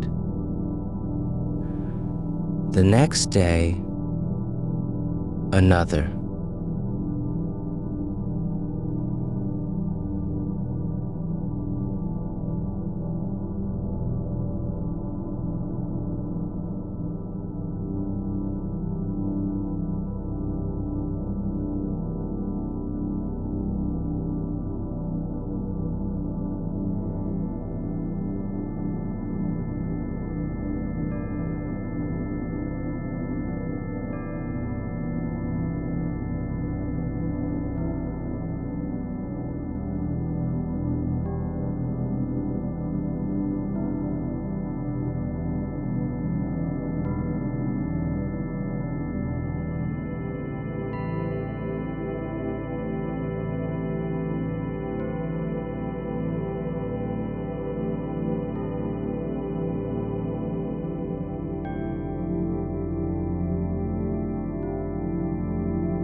There was a blanket your grandmother wove by hand, threads dyed with berries and soil from places she never named. You slept under it every winter until you were old enough to fold it yourself, tucking the corners tight as if holding something alive beneath. It never washed clean. Not really.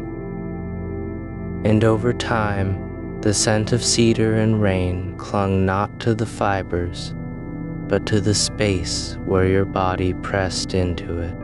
Even after she was gone, you kept it folded just so, on the top shelf of the closet, untouched by mothballs or sunlight.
There was a stone you picked up by a stream when you were too young to name what made it special.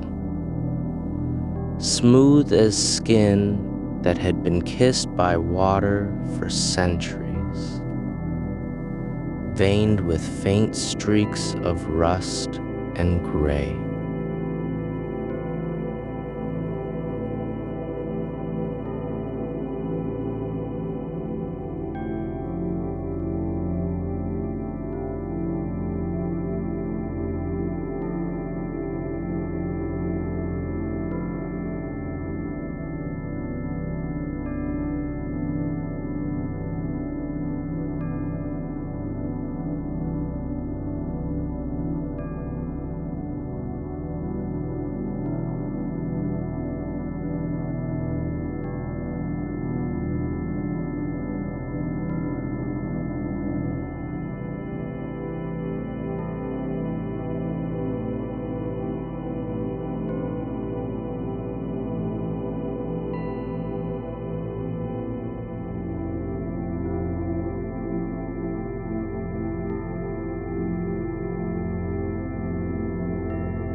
You didn't look down.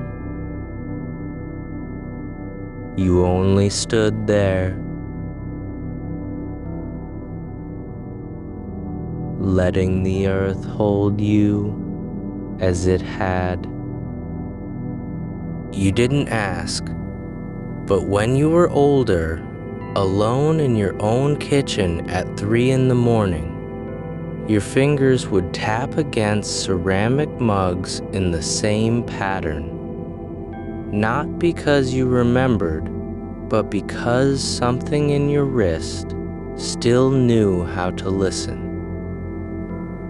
You began to notice that some silences didn't belong to absence.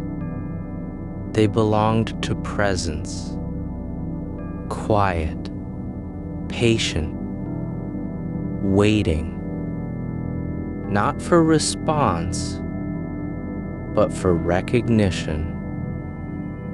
You stopped trying to name them. You only let them settle into the hollows behind your ribs, like moss growing slowly over forgotten steps. There was a coat you wore once in winter when everything felt too heavy to carry. It was too large, sleeves swallowing your hands, collar brushing your ears like the whisper of someone who had already said all they could. You never washed it. You didn't want to lose the smell of wood smoke and distant rain.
There was a window you used to press your forehead against as a child, watching clouds move like slow ships. You are not trying to find the person who once stood there. You are learning how to stand beside them without needing to speak. There was a bookshelf with no books, just empty shelves, varnished wood.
You were not empty.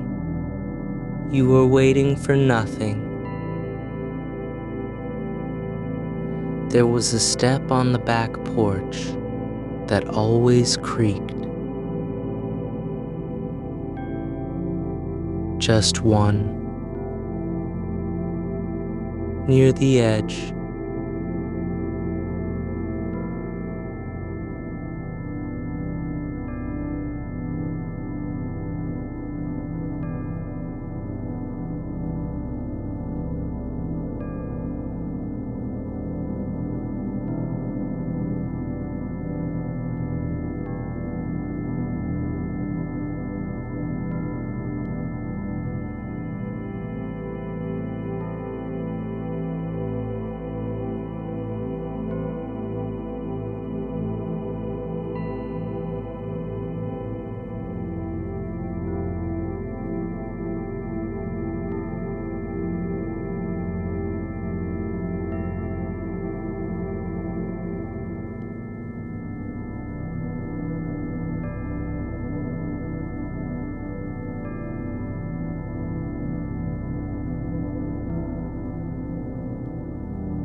There was a scarf you wore once, thin as breath, striped in colors that blurred together when wet gray blue, faint rust, the palest green like moss on stone. You never tied it properly. It always slipped loose around your neck, hanging just below your collarbone, brushing your skin when you turned too quickly. No one ever commented on it. Not because it was unremarkable, but because it seemed to belong to you in a way that didn't need explanation. Like the curve of your wrist, or the way your eyelids dropped half a second longer than others when tired. You kept it folded inside an old shoebox with no label, tucked beneath socks that had lost their pair. You didn't wear it again.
The arms were smoothed by decades of hands resting there, not gripping, not fidgeting, but simply holding still.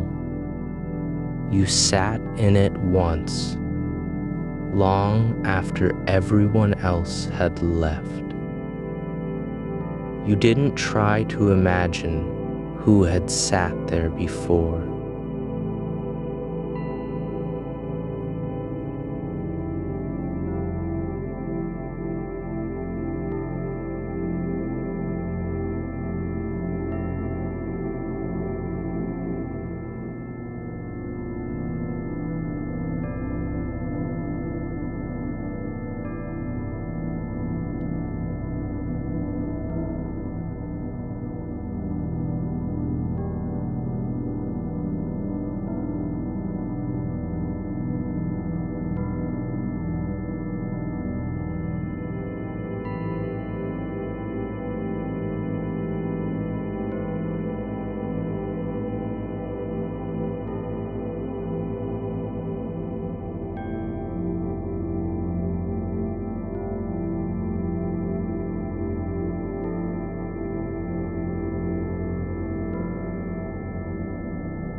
There was a spoon you used to stir tea with, bent slightly at the handle from years of being pressed too hard against the sides of the cup. You didn't notice it until one morning, watching steam rise as you held it up to the light. The bend wasn't accidental. It stayed in the drawer beside two others that were perfect. You didn't use it often anymore. But sometimes, when you needed something warm in your palms, you'd take it out, hold it between both hands, and feel how the curve had learned to fit your grip. Not because you shaped it, but because you kept coming back. There was a patch of floorboards near the front door that never dried the same way after rain. Even when the rest of the hallway had gone dry, this one spot stayed cool for hours. Its wood holding on to moisture like a secret. You didn't think about why. You only noticed it when you came in from outside. How your feet would slow just before stepping on it, as if something inside you knew to pause there, even if your mind hadn't caught up yet. You never wiped it dry. It wasn't dirty. It was simply different. And over time, the smell of that wet wood became part of how you recognized coming home.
You only remembered how it made the air feel thick with safety. Not loud enough to be comforting, not quiet enough to be ignored. Years later, in a grocery store aisle, you heard someone hum the same pattern. Different pitch, different rhythm, but the same shape of sound.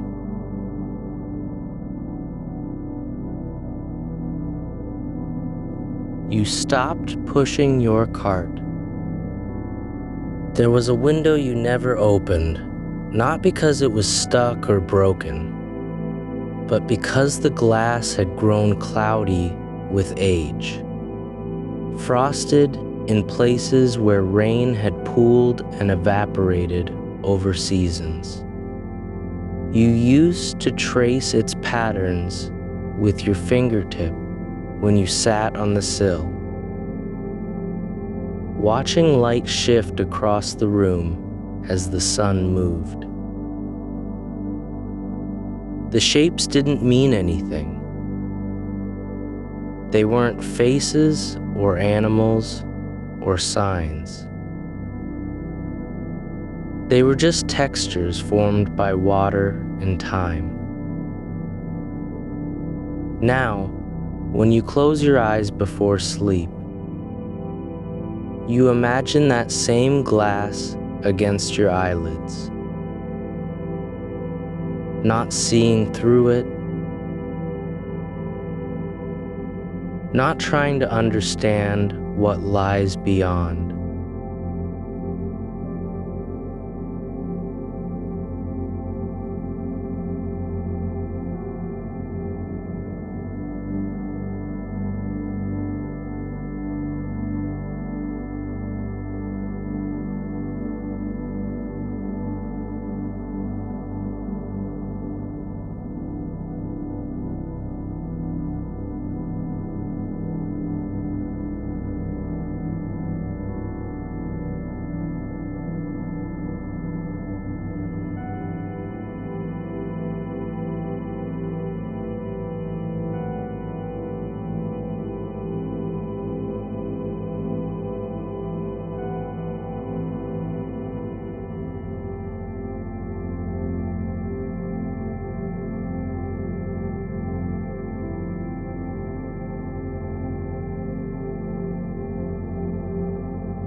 There was a stone you found on the edge of a field, smooth as skin, warm from sun, even when the air had turned cool. You carried it in your pocket for weeks, not because you believed in luck or power, but because holding it made your hand feel less empty.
You are learning how to be held, even by things that no longer know your name.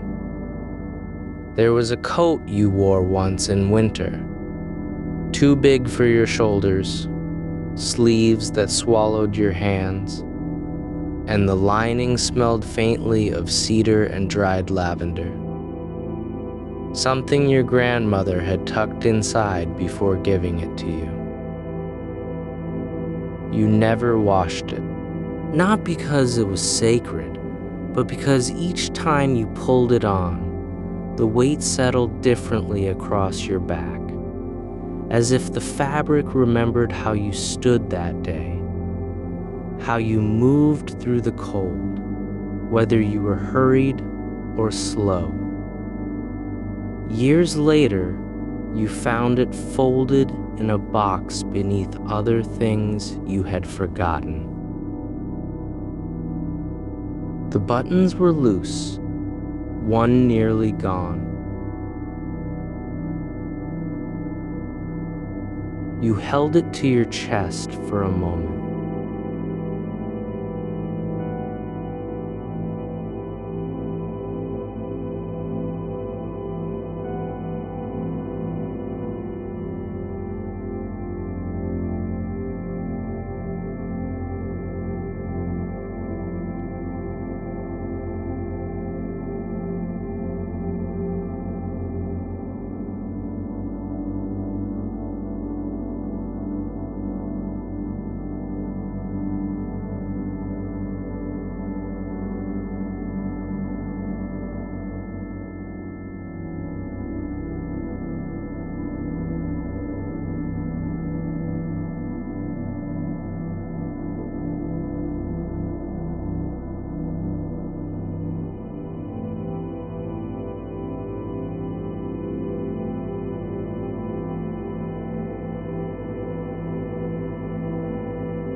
There was a book you never finished reading, left open on a table beside a chair where you used to sit with tea cooling in the cup. The pages had curled at the edges from steam and slow hours spent turning them without moving much beyond that one paragraph. The same one, over and over, as if waiting for it to change meaning by staying still. You never marked it, never dog-eared a page or wrote in the margins.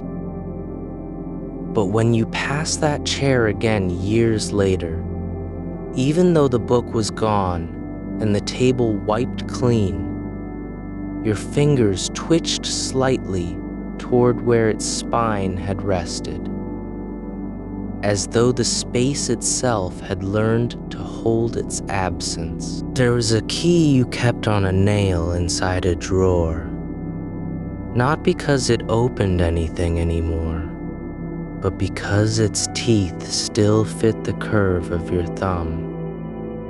When you pressed them there in the dark, you didn't know what lock it once turned. You only knew that holding it made your palm feel less like an empty space, waiting to be filled. One night, you reached for it by habit and found the nail bare. You looked inside the drawer anyway. Nothing was there but dust and the faint outline of where it had hung. You didn't mourn its loss. You simply noticed how your hand still moved toward that spot, even now in the quiet before sleep. There was a step on the staircase you always hesitated on, not because it creaked or was uneven, but because the wood had worn thin where your foot landed most often. The grain there was smoother than anywhere else, almost glossy, like stone touched by water over centuries. You never thought about why that one step felt different underfoot. You only knew you always paused just a heartbeat before stepping on it, as if something in your body remembered the rhythm of someone else's footsteps, who had walked here long before you were born. You didn't wonder whose they were. You only let yourself pause and then move forward. There was a blanket you wrapped around yourself when you were sick, soft with age, and patched in places where threads had given way. You never threw it out because the scent of chamomile still clung to its folds, even though no tea had been spilled on it for years.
You folded it now only when you needed to feel small, tucked into its edges like a child again. Not because you were afraid, but because the weight of it reminded you that warmth doesn't always need to come from heat. There was a door you passed every day, never opened, never locked. The handle was cool, even in summer. You only knew that sometimes, when everything else felt too loud inside your head, you would stop in front of it and press your palm flat against the surface. Not to open it, not to listen for sounds beyond, but just to feel how still it was beneath your touch, as if silence had settled into its grain and learned to stay. There was a shadow you noticed once, cast by no light you could see.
It didn't belong to anyone. It didn't belong to anything. And yet, in its quiet presence, it felt familiar. Not as memory, not as ghost, but as a shape the room had learned to hold.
The edges of your thoughts soften like fabric left in water, too long to dry.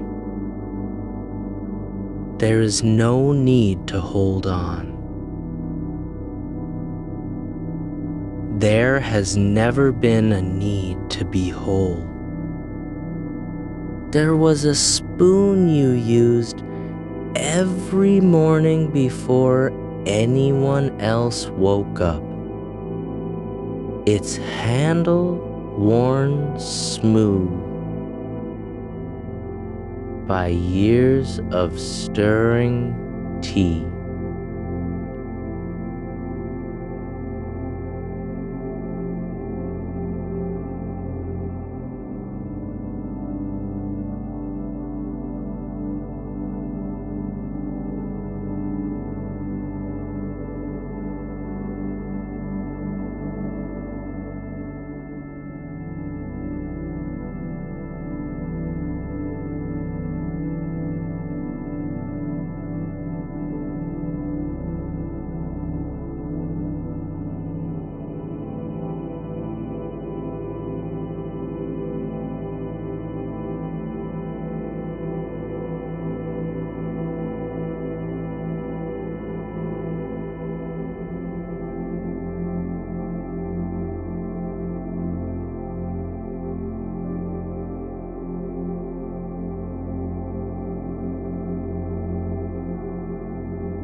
You never ask why that particular weight in your palm made the quiet feel heavier, or why the ceramic rim still carried the faintest warmth even after hours of sitting empty.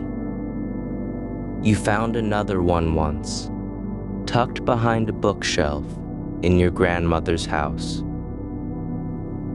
Identical in shape, but older, with a hairline crack running just below the bowl. You held it for a long time, not to compare, not to decide which was yours, but because the way it balanced in your fingers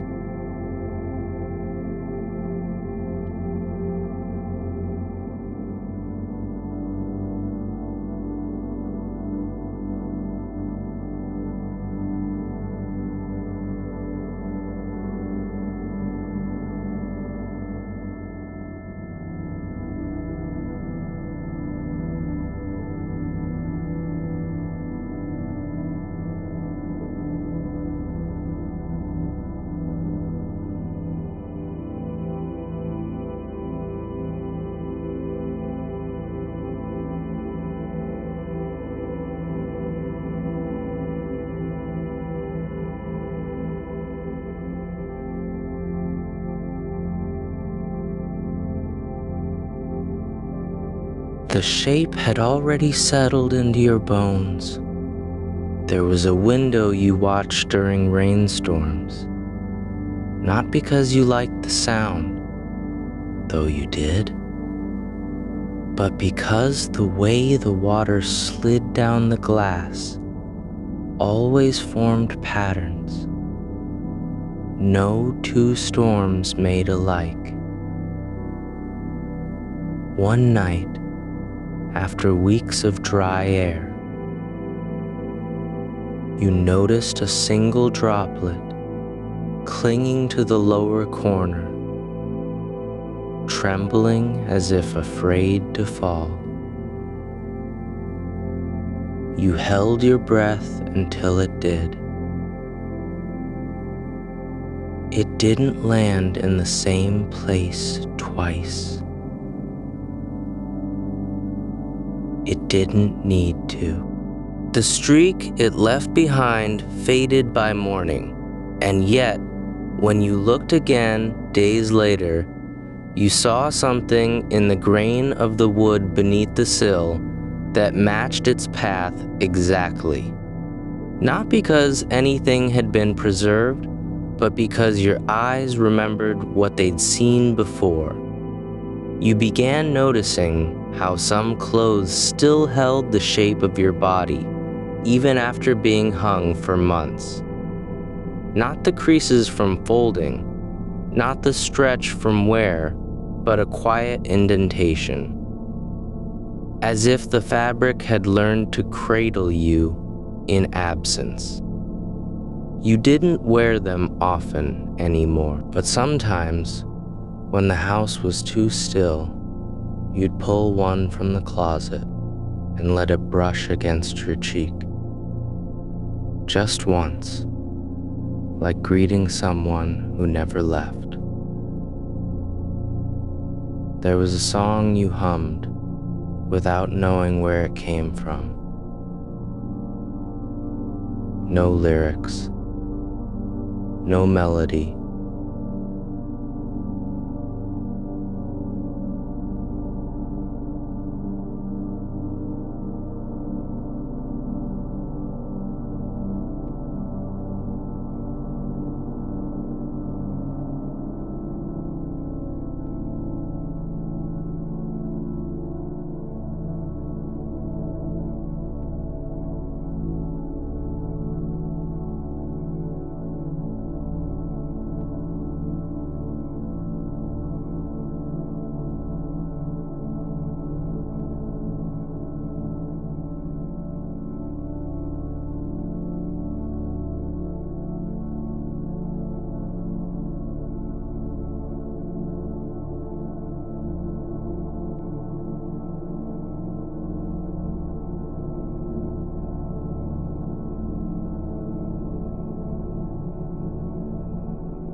And yet, on nights when sleep wouldn't come, you'd find yourself making that sound again.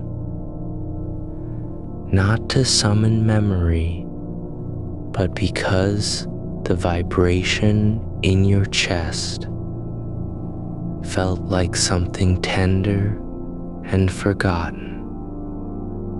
Still breathing,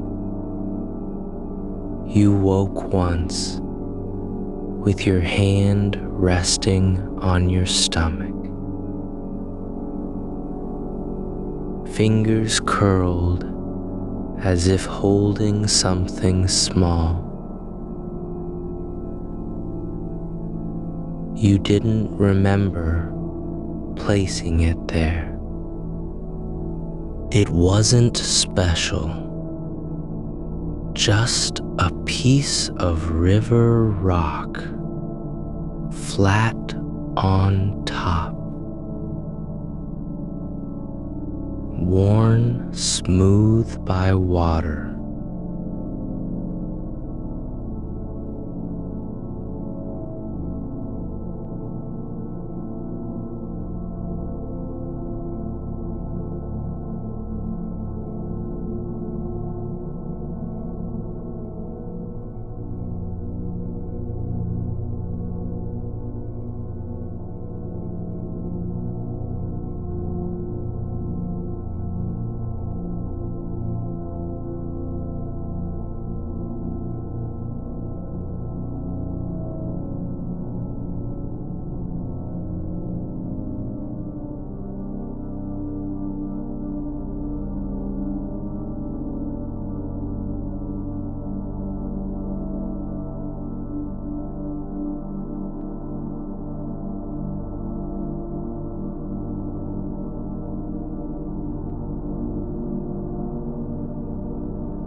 You are not waiting for an answer. You are learning how to live inside the question without needing it to end. Your hands rest where they have learned to rest.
Then one autumn evening, as light thinned through the blinds and the air grew sharp with wood smoke, you reached for it, not to wear. Somewhere between then and now, you began noticing how certain doors didn't quite close all the way.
You used to keep a small wooden box on the windowsill beside your bed.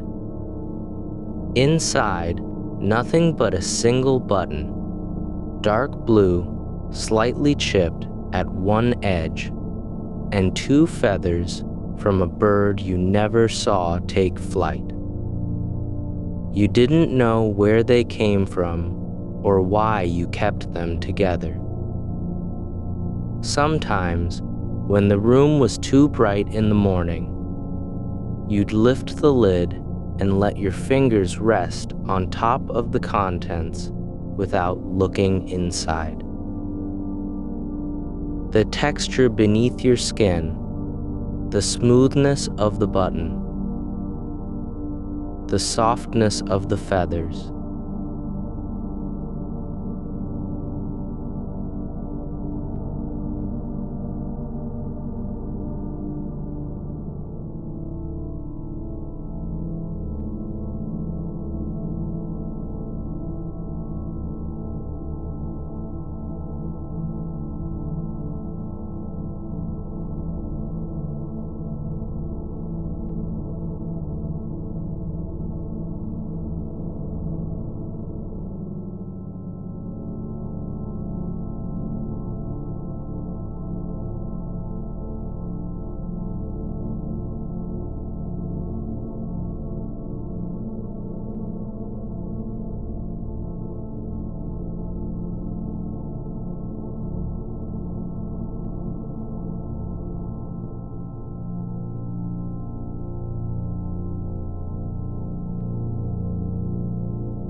It had been yours as a child,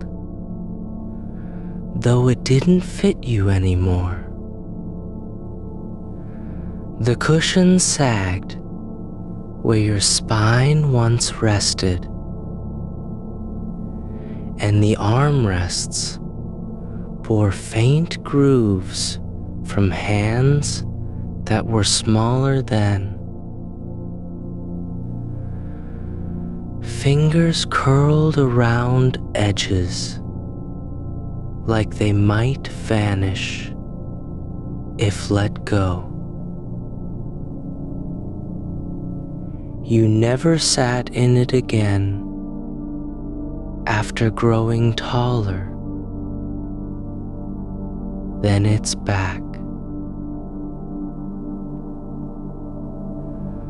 But on nights when sleep refused to settle near,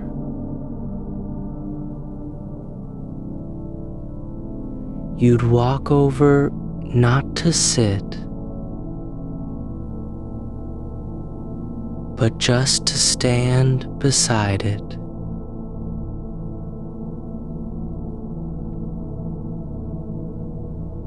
Letting your fingertips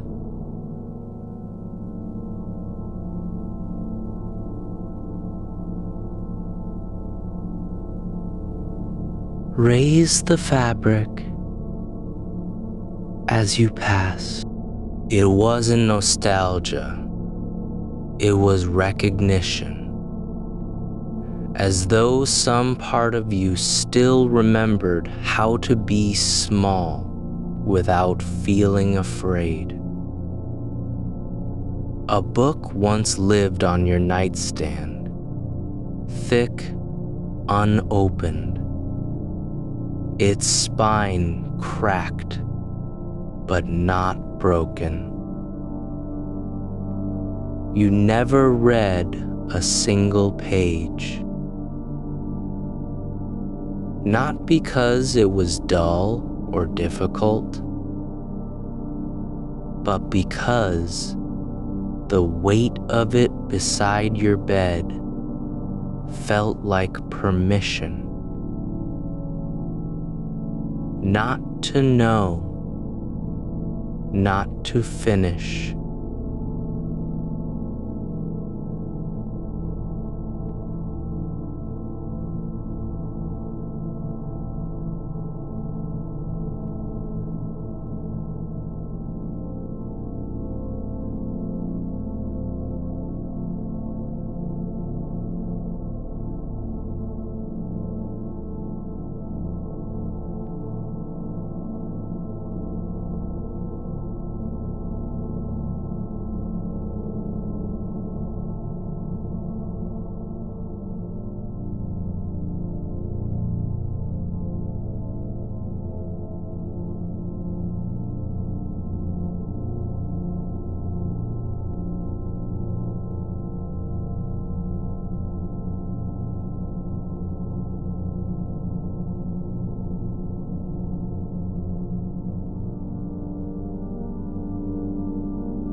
Instead, you let your palm rest on top of it for as long as your breath lasted, feeling how stillness could become something held, not chased.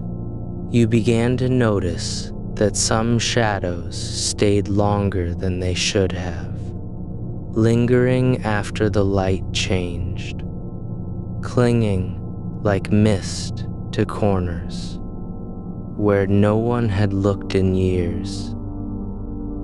You didn't turn on lamps to chase them away. You learned instead to watch them soften with time.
Just wool and silence. You wore it that night, not because you were cold, but because, for the first time in years, you wanted something close against your skin that didn't demand anything back. The air grows heavier still, not with pressure, not with weight, but with the quiet accumulation of all those small things left untouched. Your breath moves through you like water finding its way around stone. Not carving, not rushing, just passing through what was always there. You are not trying to find yourself in any of it. You are learning how to be held by the spaces between. There was a stone you carried in your pocket for months. Not because it was special, but because it fit just right against your thigh when you walked.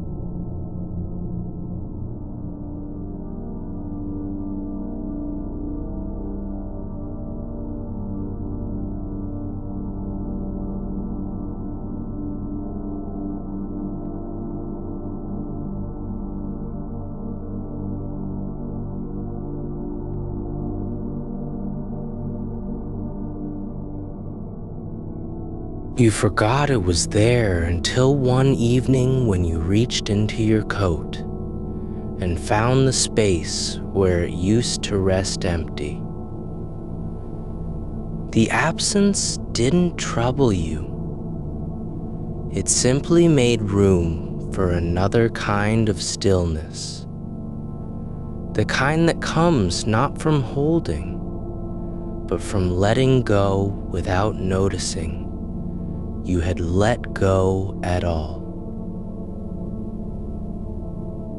You used to sit on the floor beside the radiator in winter, wrapped in a blanket too heavy for the season,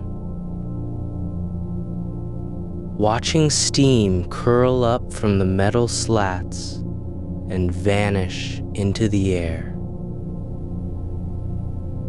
You never felt warm.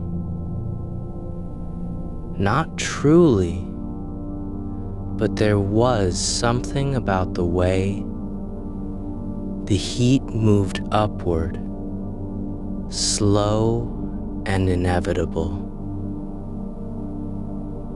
that made you feel less alone in the quiet. The room stayed cold around you, but the steam rose anyway,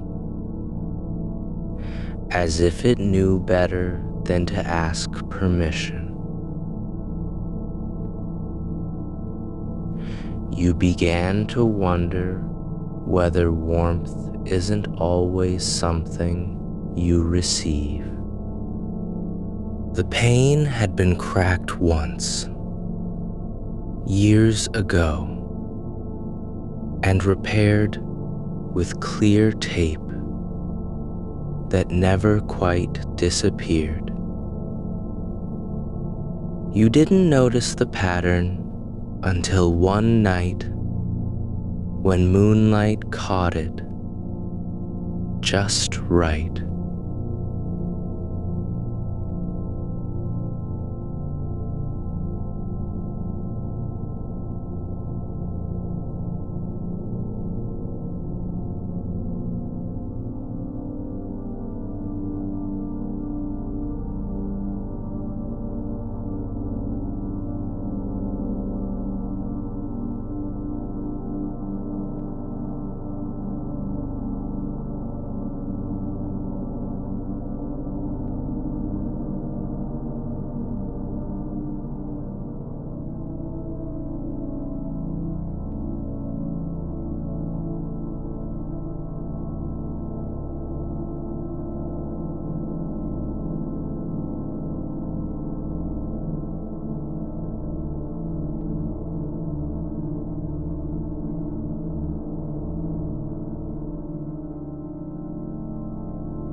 It didn't matter anymore whether the voice calling your name came from outside or inside.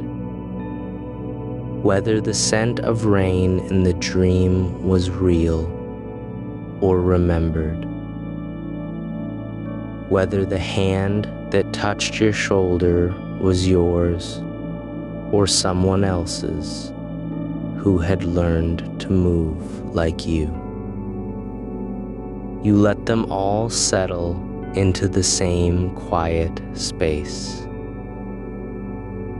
The place where memory doesn't need to be accurate to be true.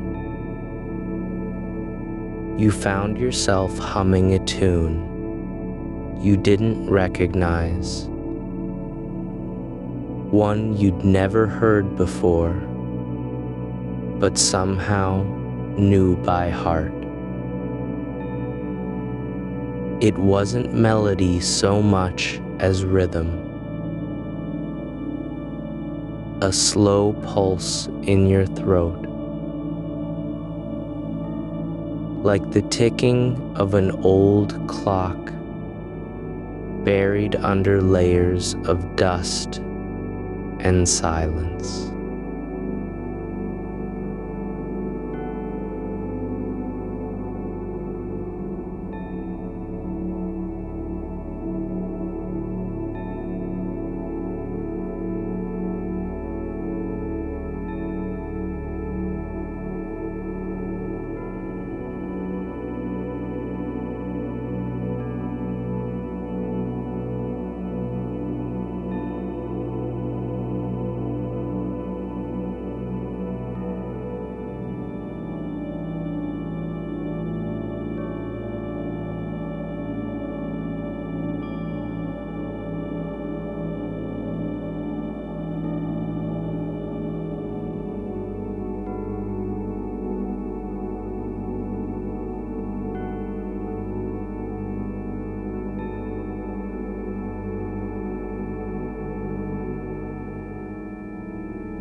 The sound was enough to keep you company while the edges of consciousness softened.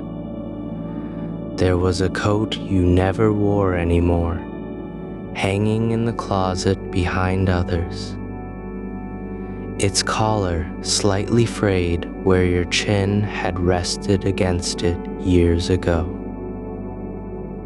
The hair in the room had grown thick with the quiet of things left undisturbed. Not heavy, not oppressive, just full. Like a cup that has sat untouched too long and forgotten it was ever meant to be emptied.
You only knew that, for those few steps, you were exactly where you needed to be. Not because of what you saw, but because of how the earth felt beneath you. Real and unasked for.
The night has no clock here, no minutes to count, no hours to measure.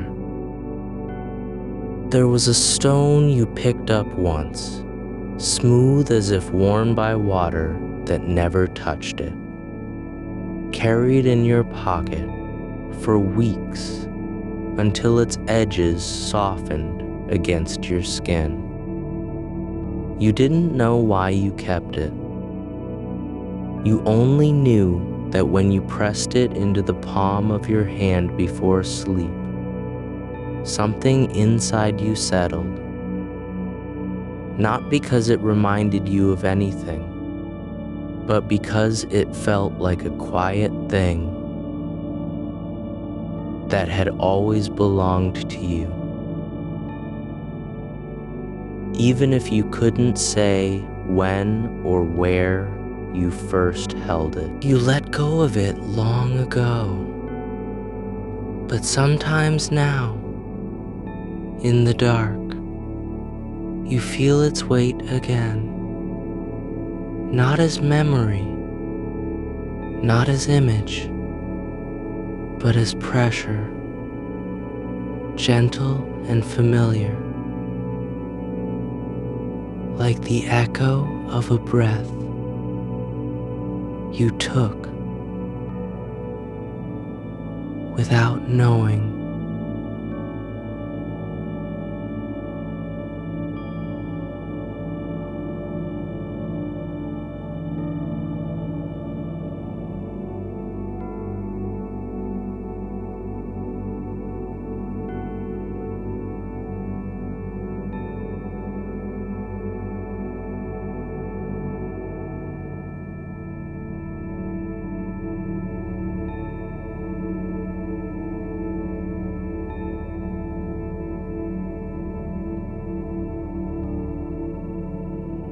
But sometimes now, in the dark, you feel its weight again. Not as memory, not as image, but as pressure, gentle and familiar, like the echo of a breath.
You only noticed how the smallest ones fit between your thumb and forefinger, like they were made for that space, as if your hand had been waiting for them all along. Later, you closed the drawer without taking any.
You sat because it held your shape better than any other place in the house.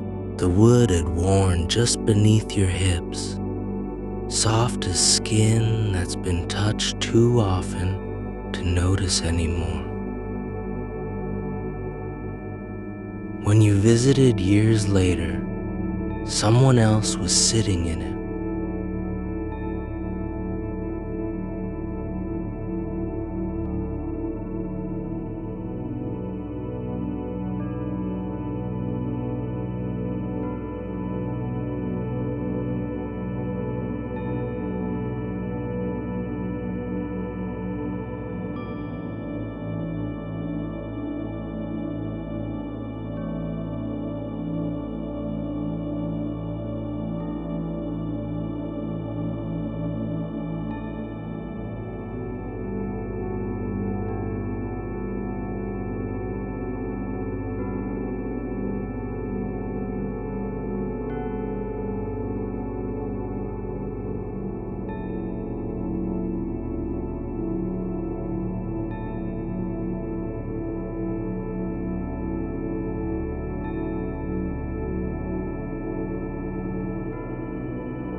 One night, you found it draped over your own shoulders without remembering putting it there.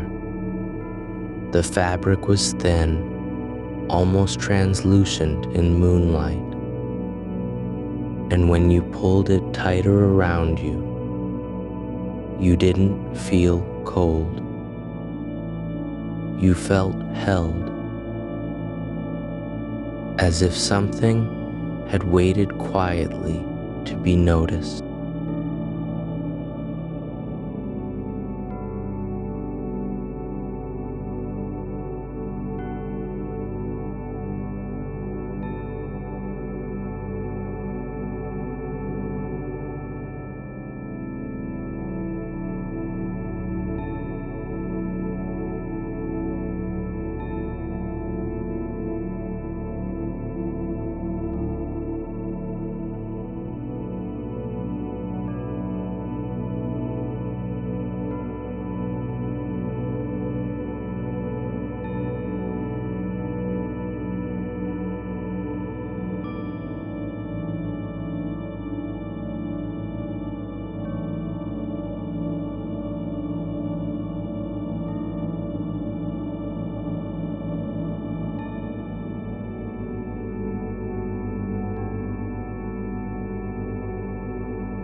You only listen. You only knew that when the breeze lifted slightly, it carried something. Not a scent, not a word, but the feeling of being allowed to stay exactly as you were. No need to move, no need to change, just breathing, and the sky above shifting slowly like breath itself.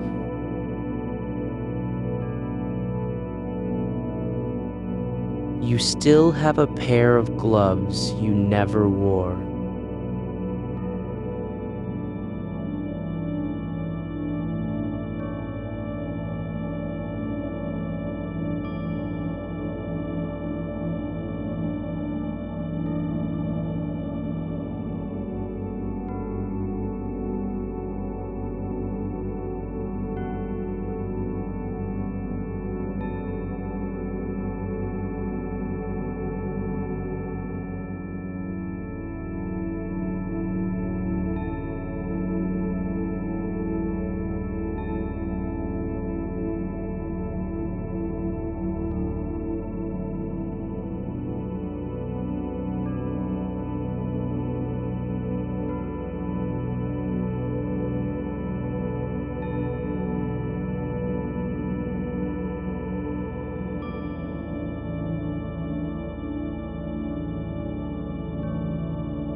You only feel the shape of their fingers against your own.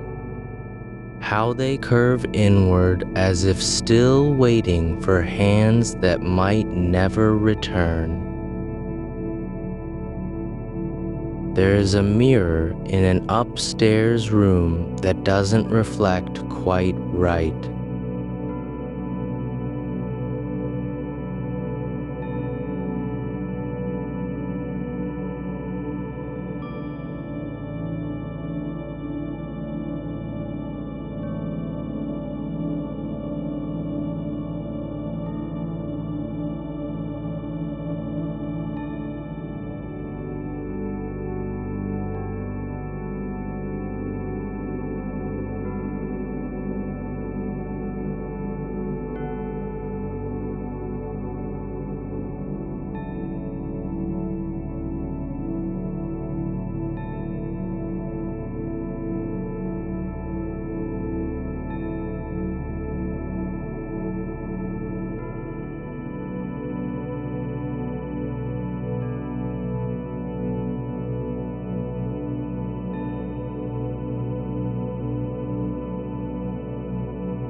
You used to leave notes on the kitchen table, short things, reminders, half sentences, doodles of stars or spirals,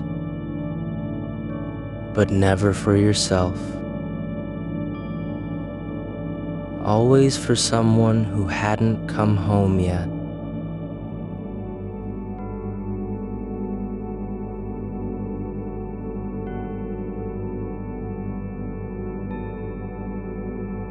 You didn't write dates or names.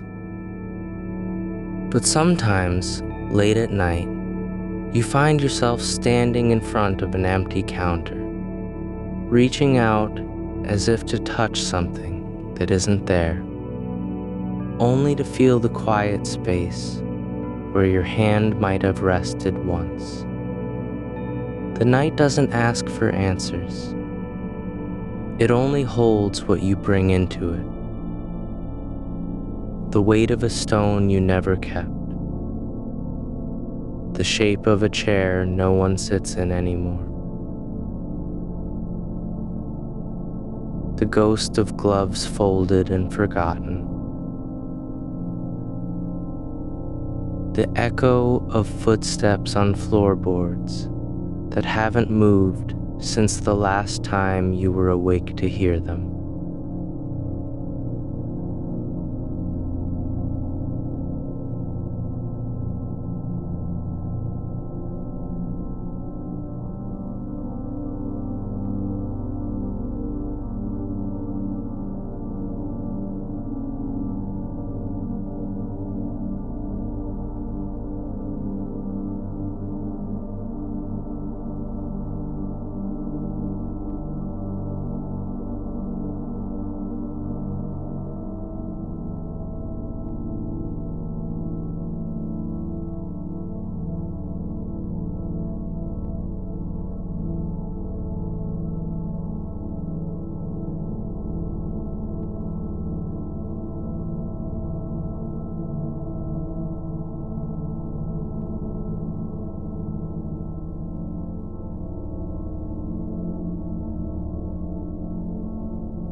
There is only this, your breath, slow as water settling into earth. Your body, warm beneath the sheets, and the quiet, patient dark, holding everything without needing to name it.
The quilt above you has a loose thread near the corner, stitched by someone whose fingers moved slower than yours do now. You've never fixed it. It doesn't fray further. It simply hangs there, a quiet little tug in the weave, as if the cloth itself is holding its breath just for you. There was a book once, thin, with pages yellowed at the edges, not read cover to cover, not even halfway. You opened it on rainy afternoons, letting your eyes drift over lines you didn't fully understand, drawn by someone who wrote in margins, as if whispering to themselves across years. You never knew their name. You found it tucked behind a drawer in a house you no longer lived in. You brought it with you anyway.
You remember standing barefoot on tiles after a bath, steam still curling up from the sink, your reflection blurred by condensation. You traced shapes in the fog with your fingertip.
The arms are dipped slightly inward, like hands folded in prayer,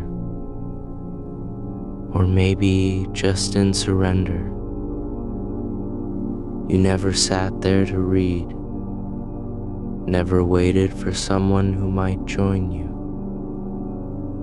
You keep a stone in your pocket, not because you believe in luck or protection or magic, but because once, long ago, you picked it up on a path that wound through tall grass, and for no reason you could name, you felt it was yours, not because it was special, but because you chose to carry it.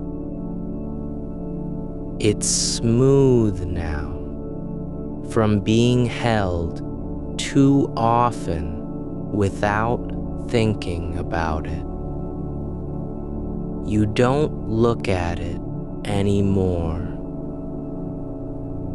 But when your hand slips into your coat and your fingers brush against its surface, something in your chest settles. Not relief, not recognition, just a quiet knowing that some things are kept, not because they mean something, but because they've been kept. You remember walking through an empty hallway once? Long, lined with closed doors?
And when you did, The hallway felt different. Not empty anymore, not fuller,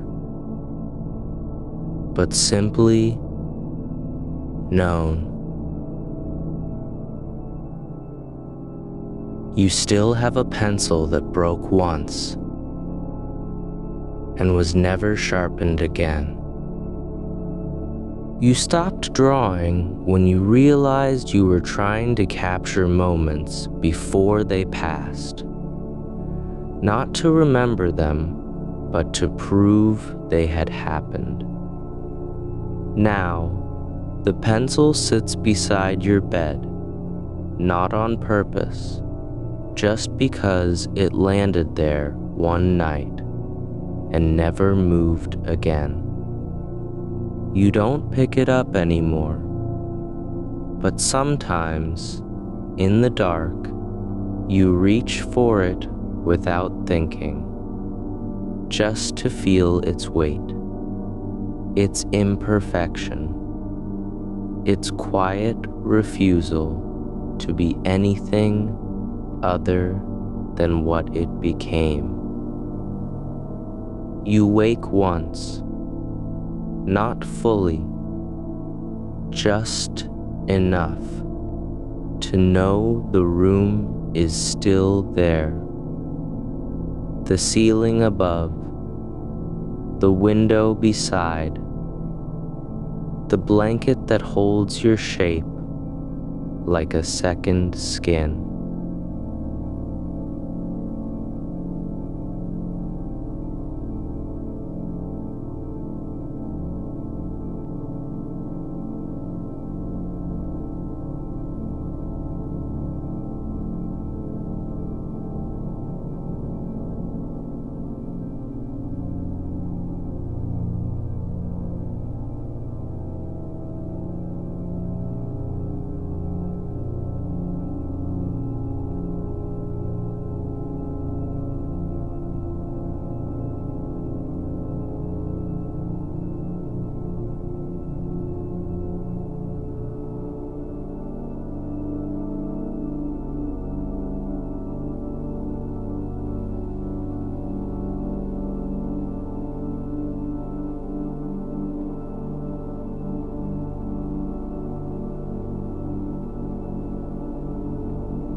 You only notice how the air feels against your cheek.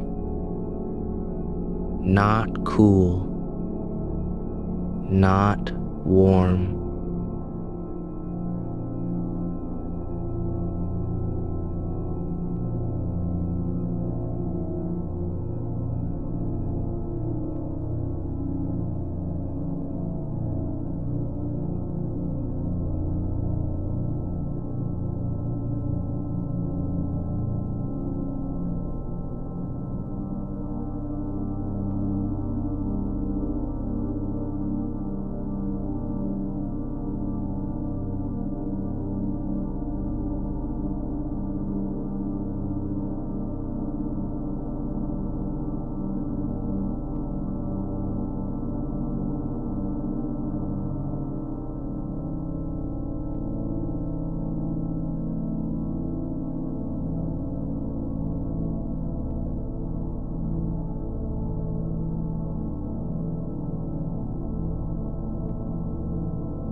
You don't have to be the one who wrote those notes.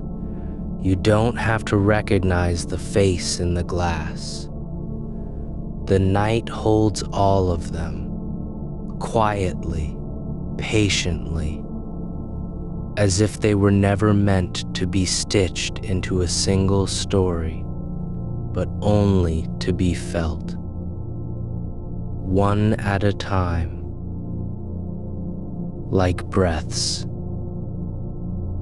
that come and go without needing to belong to the same chest.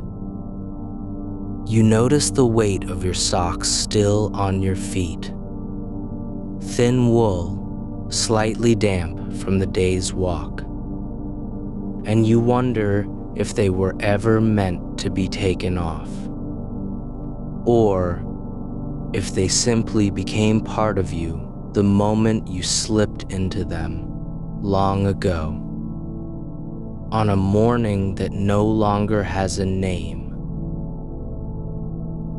They don't itch anymore.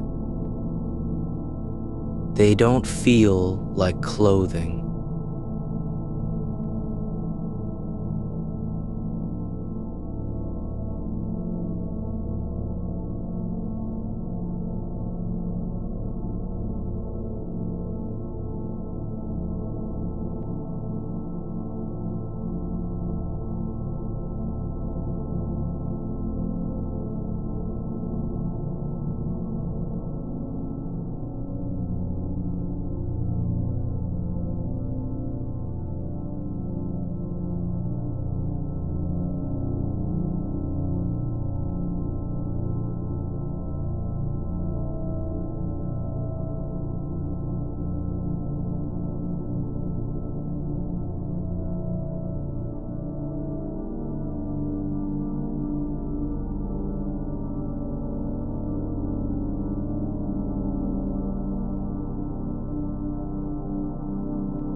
There was a time you sat beside a window with rain sliding down the glass in uneven lines, each one tracing its own path to the sill. You watched them, not because they were beautiful, but because they didn't ask for anything, not even to be seen. And when one paused mid-travel, just for a breath, as if considering whether to continue or to disappear entirely, you felt no urge to urge it forward. You only waited with it. The room held its silence like something folded neatly between the cushions of the chair.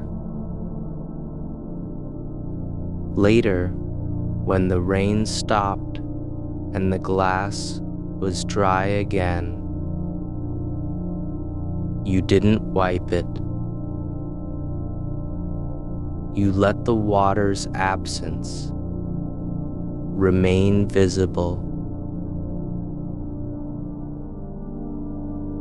not as a stain, but as a memory written in light. You carry a key ring with 3 keys that don't open anything anymore. One fits an old lock on a cabinet in a house you haven't lived in for 20 years. Another was once meant for a bicycle you gave away before it broke. The third has no name at all. No door, no drawer, no box it ever turned. You keep them together because they once belonged to things that mattered enough to be locked up. Now they are quiet relics of intention. You carry them because holding them makes your palm feel less empty when you're walking alone in the dark. You used to write letters you never sent, not out of fear or anger or distance, but because writing them was how you learned what you felt before you had words for it.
There's a bench in a park near where you used to live, painted green with flakes of rust, blooming like moss at its base.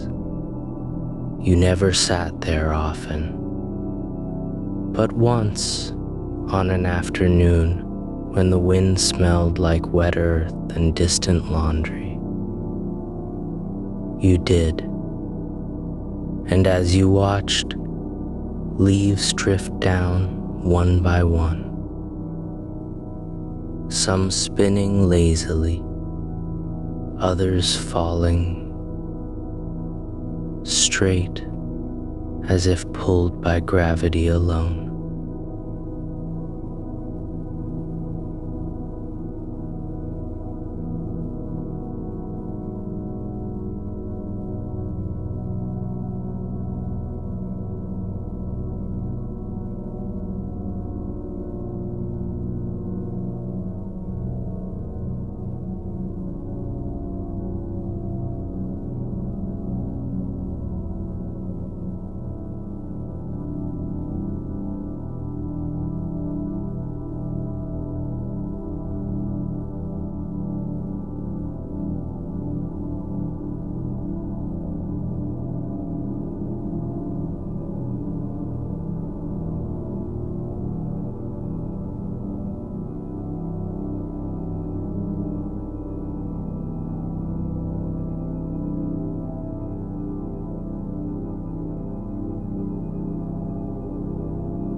You still wear a scarf you bought in a town you can no longer name. It's frayed at the ends now. The color faded to something between gray and blue. The texture soft as breath. You don't wrap it around your neck for warmth anymore. You only remember how it felt in your hands that day. The way it curled around your fingers as if already knowing you. There was a time you kept a single button from a coat you lost years ago. It was black, slightly chipped at the edge, stitched with thread so thin it looked like hair. You carried it in your pocket for months, not because you hoped to reattach it, but because holding it made you feel less.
You wake now, not fully, but enough to notice the rhythm of your own breathing against the pillow. The air doesn't rush in or out. It simply arrives and leaves, like a tide that never speaks its name. You don't need to know who you were before this moment. You don't need to decide if you are still that person.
And somewhere inside you, beneath all the things you've carried, beneath all the keys and pencils and buttons and letters, there is a quiet that doesn't ask to be understood. It only asks to be felt, and you are feeling it, just as you are, just now. You don't need to become anything else. There is a stone you found on a beach you no longer visit, smooth from salt and tide. You kept it because when you closed your fingers around it, the weight settled into your bones like something long lost had finally remembered how to rest. You carried it in your coat pocket for weeks, and sometimes, on nights when the house felt too large, you would take it out and let it lie against your thigh as you sat in the dark. It never spoke, but its presence didn't ask to be understood, only to be held.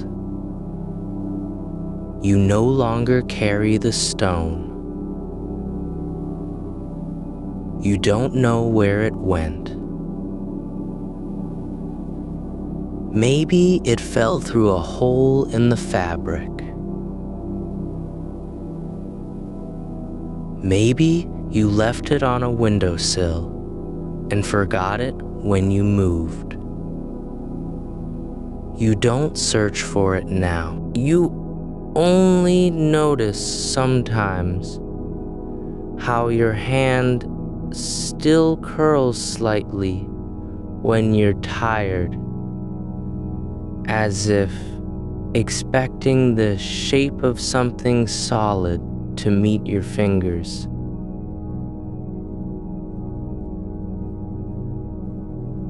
There was a room you slept in as a child where the ceiling cracked in a pattern no one else ever noticed.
The crack wasn't a shape, it was a rhythm, a quiet pulse beneath the silence of the room.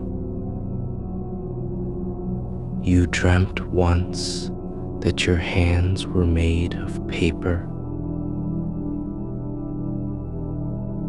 thin, creased. But for hours afterward, you felt as though your skin remembered what it was to be fragile, to be something that could unfold without breaking. There's a key you haven't touched in years.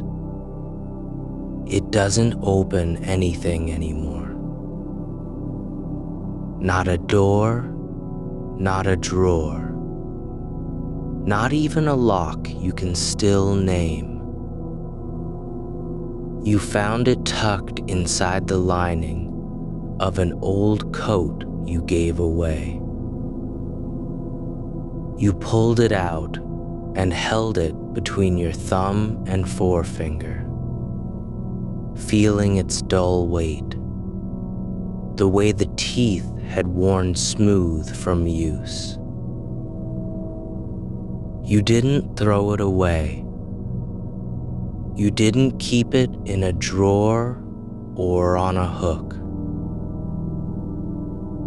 You simply placed it beside your bed one night, where the moonlight touched the floor just enough to catch its edge. In the morning, it was gone, not lost, just no longer there.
Not to measure time, but to feel how slowly it passed when nothing was demanded of you. There was a time you wore mismatched socks every day, not because you forgot, but because it felt right.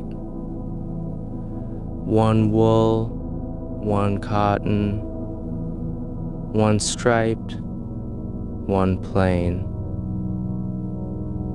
You didn't think about it much, but people noticed.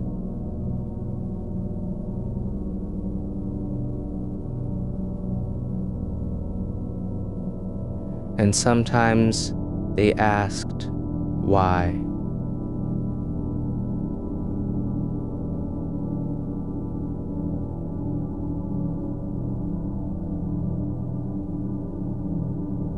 You never gave them an answer.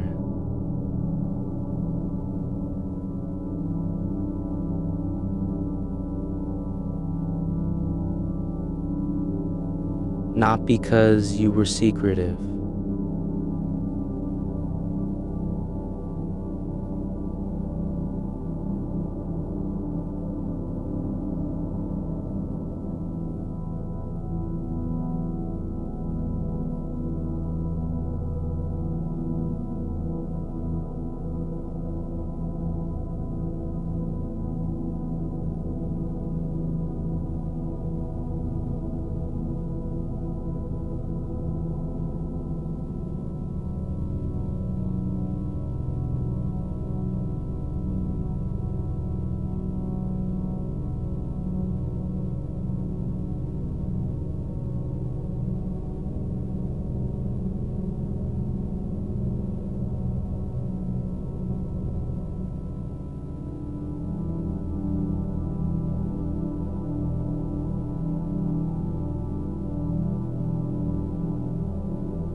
and you wonder if that's what peace becomes when it stops needing to be different.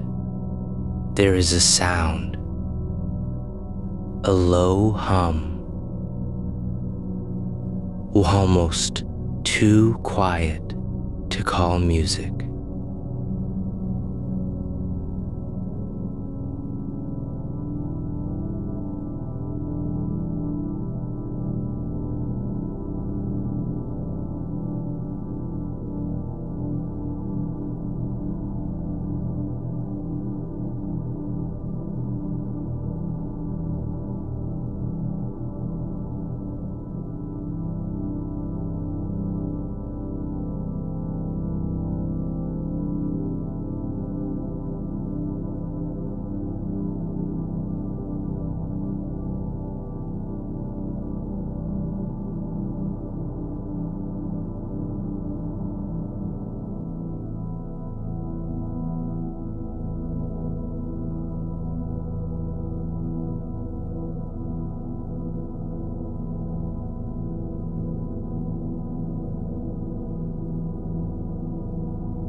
But now you wonder if it's something else entirely. Not a thing made of metal or air, but a quiet echo of all the times you've been still enough to hear yourself breathing. And somewhere beneath all that, beneath the stone, the key, the crack, the socks, the hum, you are still holding something. Not tightly.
The top two buttons stayed undone, not from carelessness, but because the fabric pulled just slightly when you moved, and you liked the way it gave.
Now, when you pass by a coat hanging in a hallway, you sometimes pause, not to remember, not even to miss. Only placed it there each morning after washing your hands, letting it sit until evening, when you'd pick it up again before turning off the light.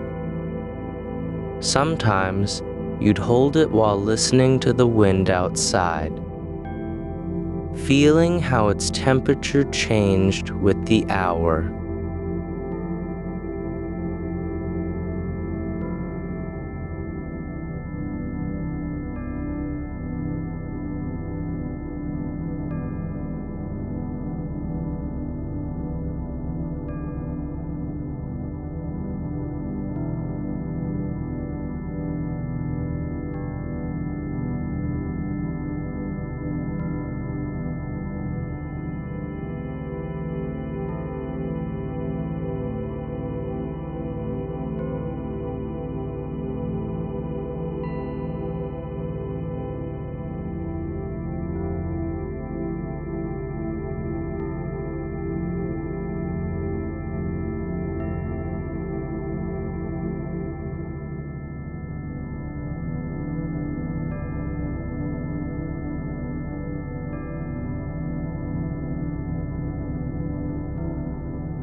There is a chair in an unused room that still carries the shape of your body from long ago.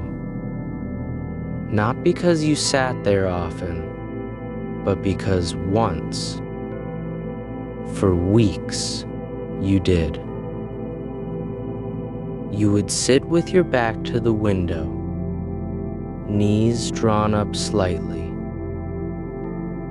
arms resting on the armrests, as if they were the edges of something you were learning not to hold on to.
The chair may be gone, or it may still stand there, untouched, waiting for someone who no longer remembers, only held each one briefly, felt its weightlessness against your palm. Let it go again.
Not for dreams, but because once, when you were very young and afraid of the dark, you pressed your face into its small mouth.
You let your hand rest there, still, and remember how once that scent was enough to make you feel safe without knowing why. You used to trace the pattern on the inside of your wrist with your thumb, not because it hurt, not because you were bored, only followed them slowly, again and again, until the rhythm of your breath matched the motion. Sometimes you do this in silence, sometimes while listening to music so quiet it was barely there. It wasn't a habit you chose. It was something your body remembered when your mind had stopped speaking.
You didn't think about it much, only noticed when the hinge groaned in winter, or when the wind pushed it open just an inch after you'd shut it.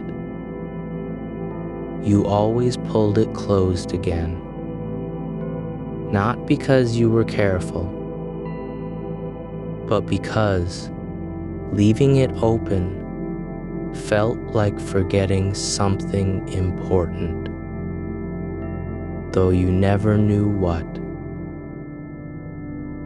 One day, you stopped pulling it shut, just left it ajar, and then another day, you didn't even walk through it at all.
You used to carry a single button in your pocket, not from any coat you wore, but one that fell off long ago and landed near your foot as you walked home after dusk. You didn't pick it up because it was pretty or useful, only because the moment you saw it lying there on wet pavement, it felt like something that had been waiting for you to notice. You kept it for months. Then one morning, you reached into your pocket and found nothing but lint. You didn't look for it, didn't mourn its absence, only felt the empty space where it used to rest against your thigh. And understood then that some things are carried not because they matter, but because they let you feel like you're holding on to something that matters.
And somewhere beneath all that, the stone, the coat, the feather, the door, the button, the breath, you are still holding something. Not as proof, not as memory, but as a quiet space where you have learned to be.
Not out of carelessness, but because something in the space between them felt like breathing room. Not for your lungs, but for the quiet that settled there when you walked home under street lights. Too dim to name shadows. You don't wear it anymore. You used to sit by the window in that old house and watch rain slide down the glass. Not to see it fall,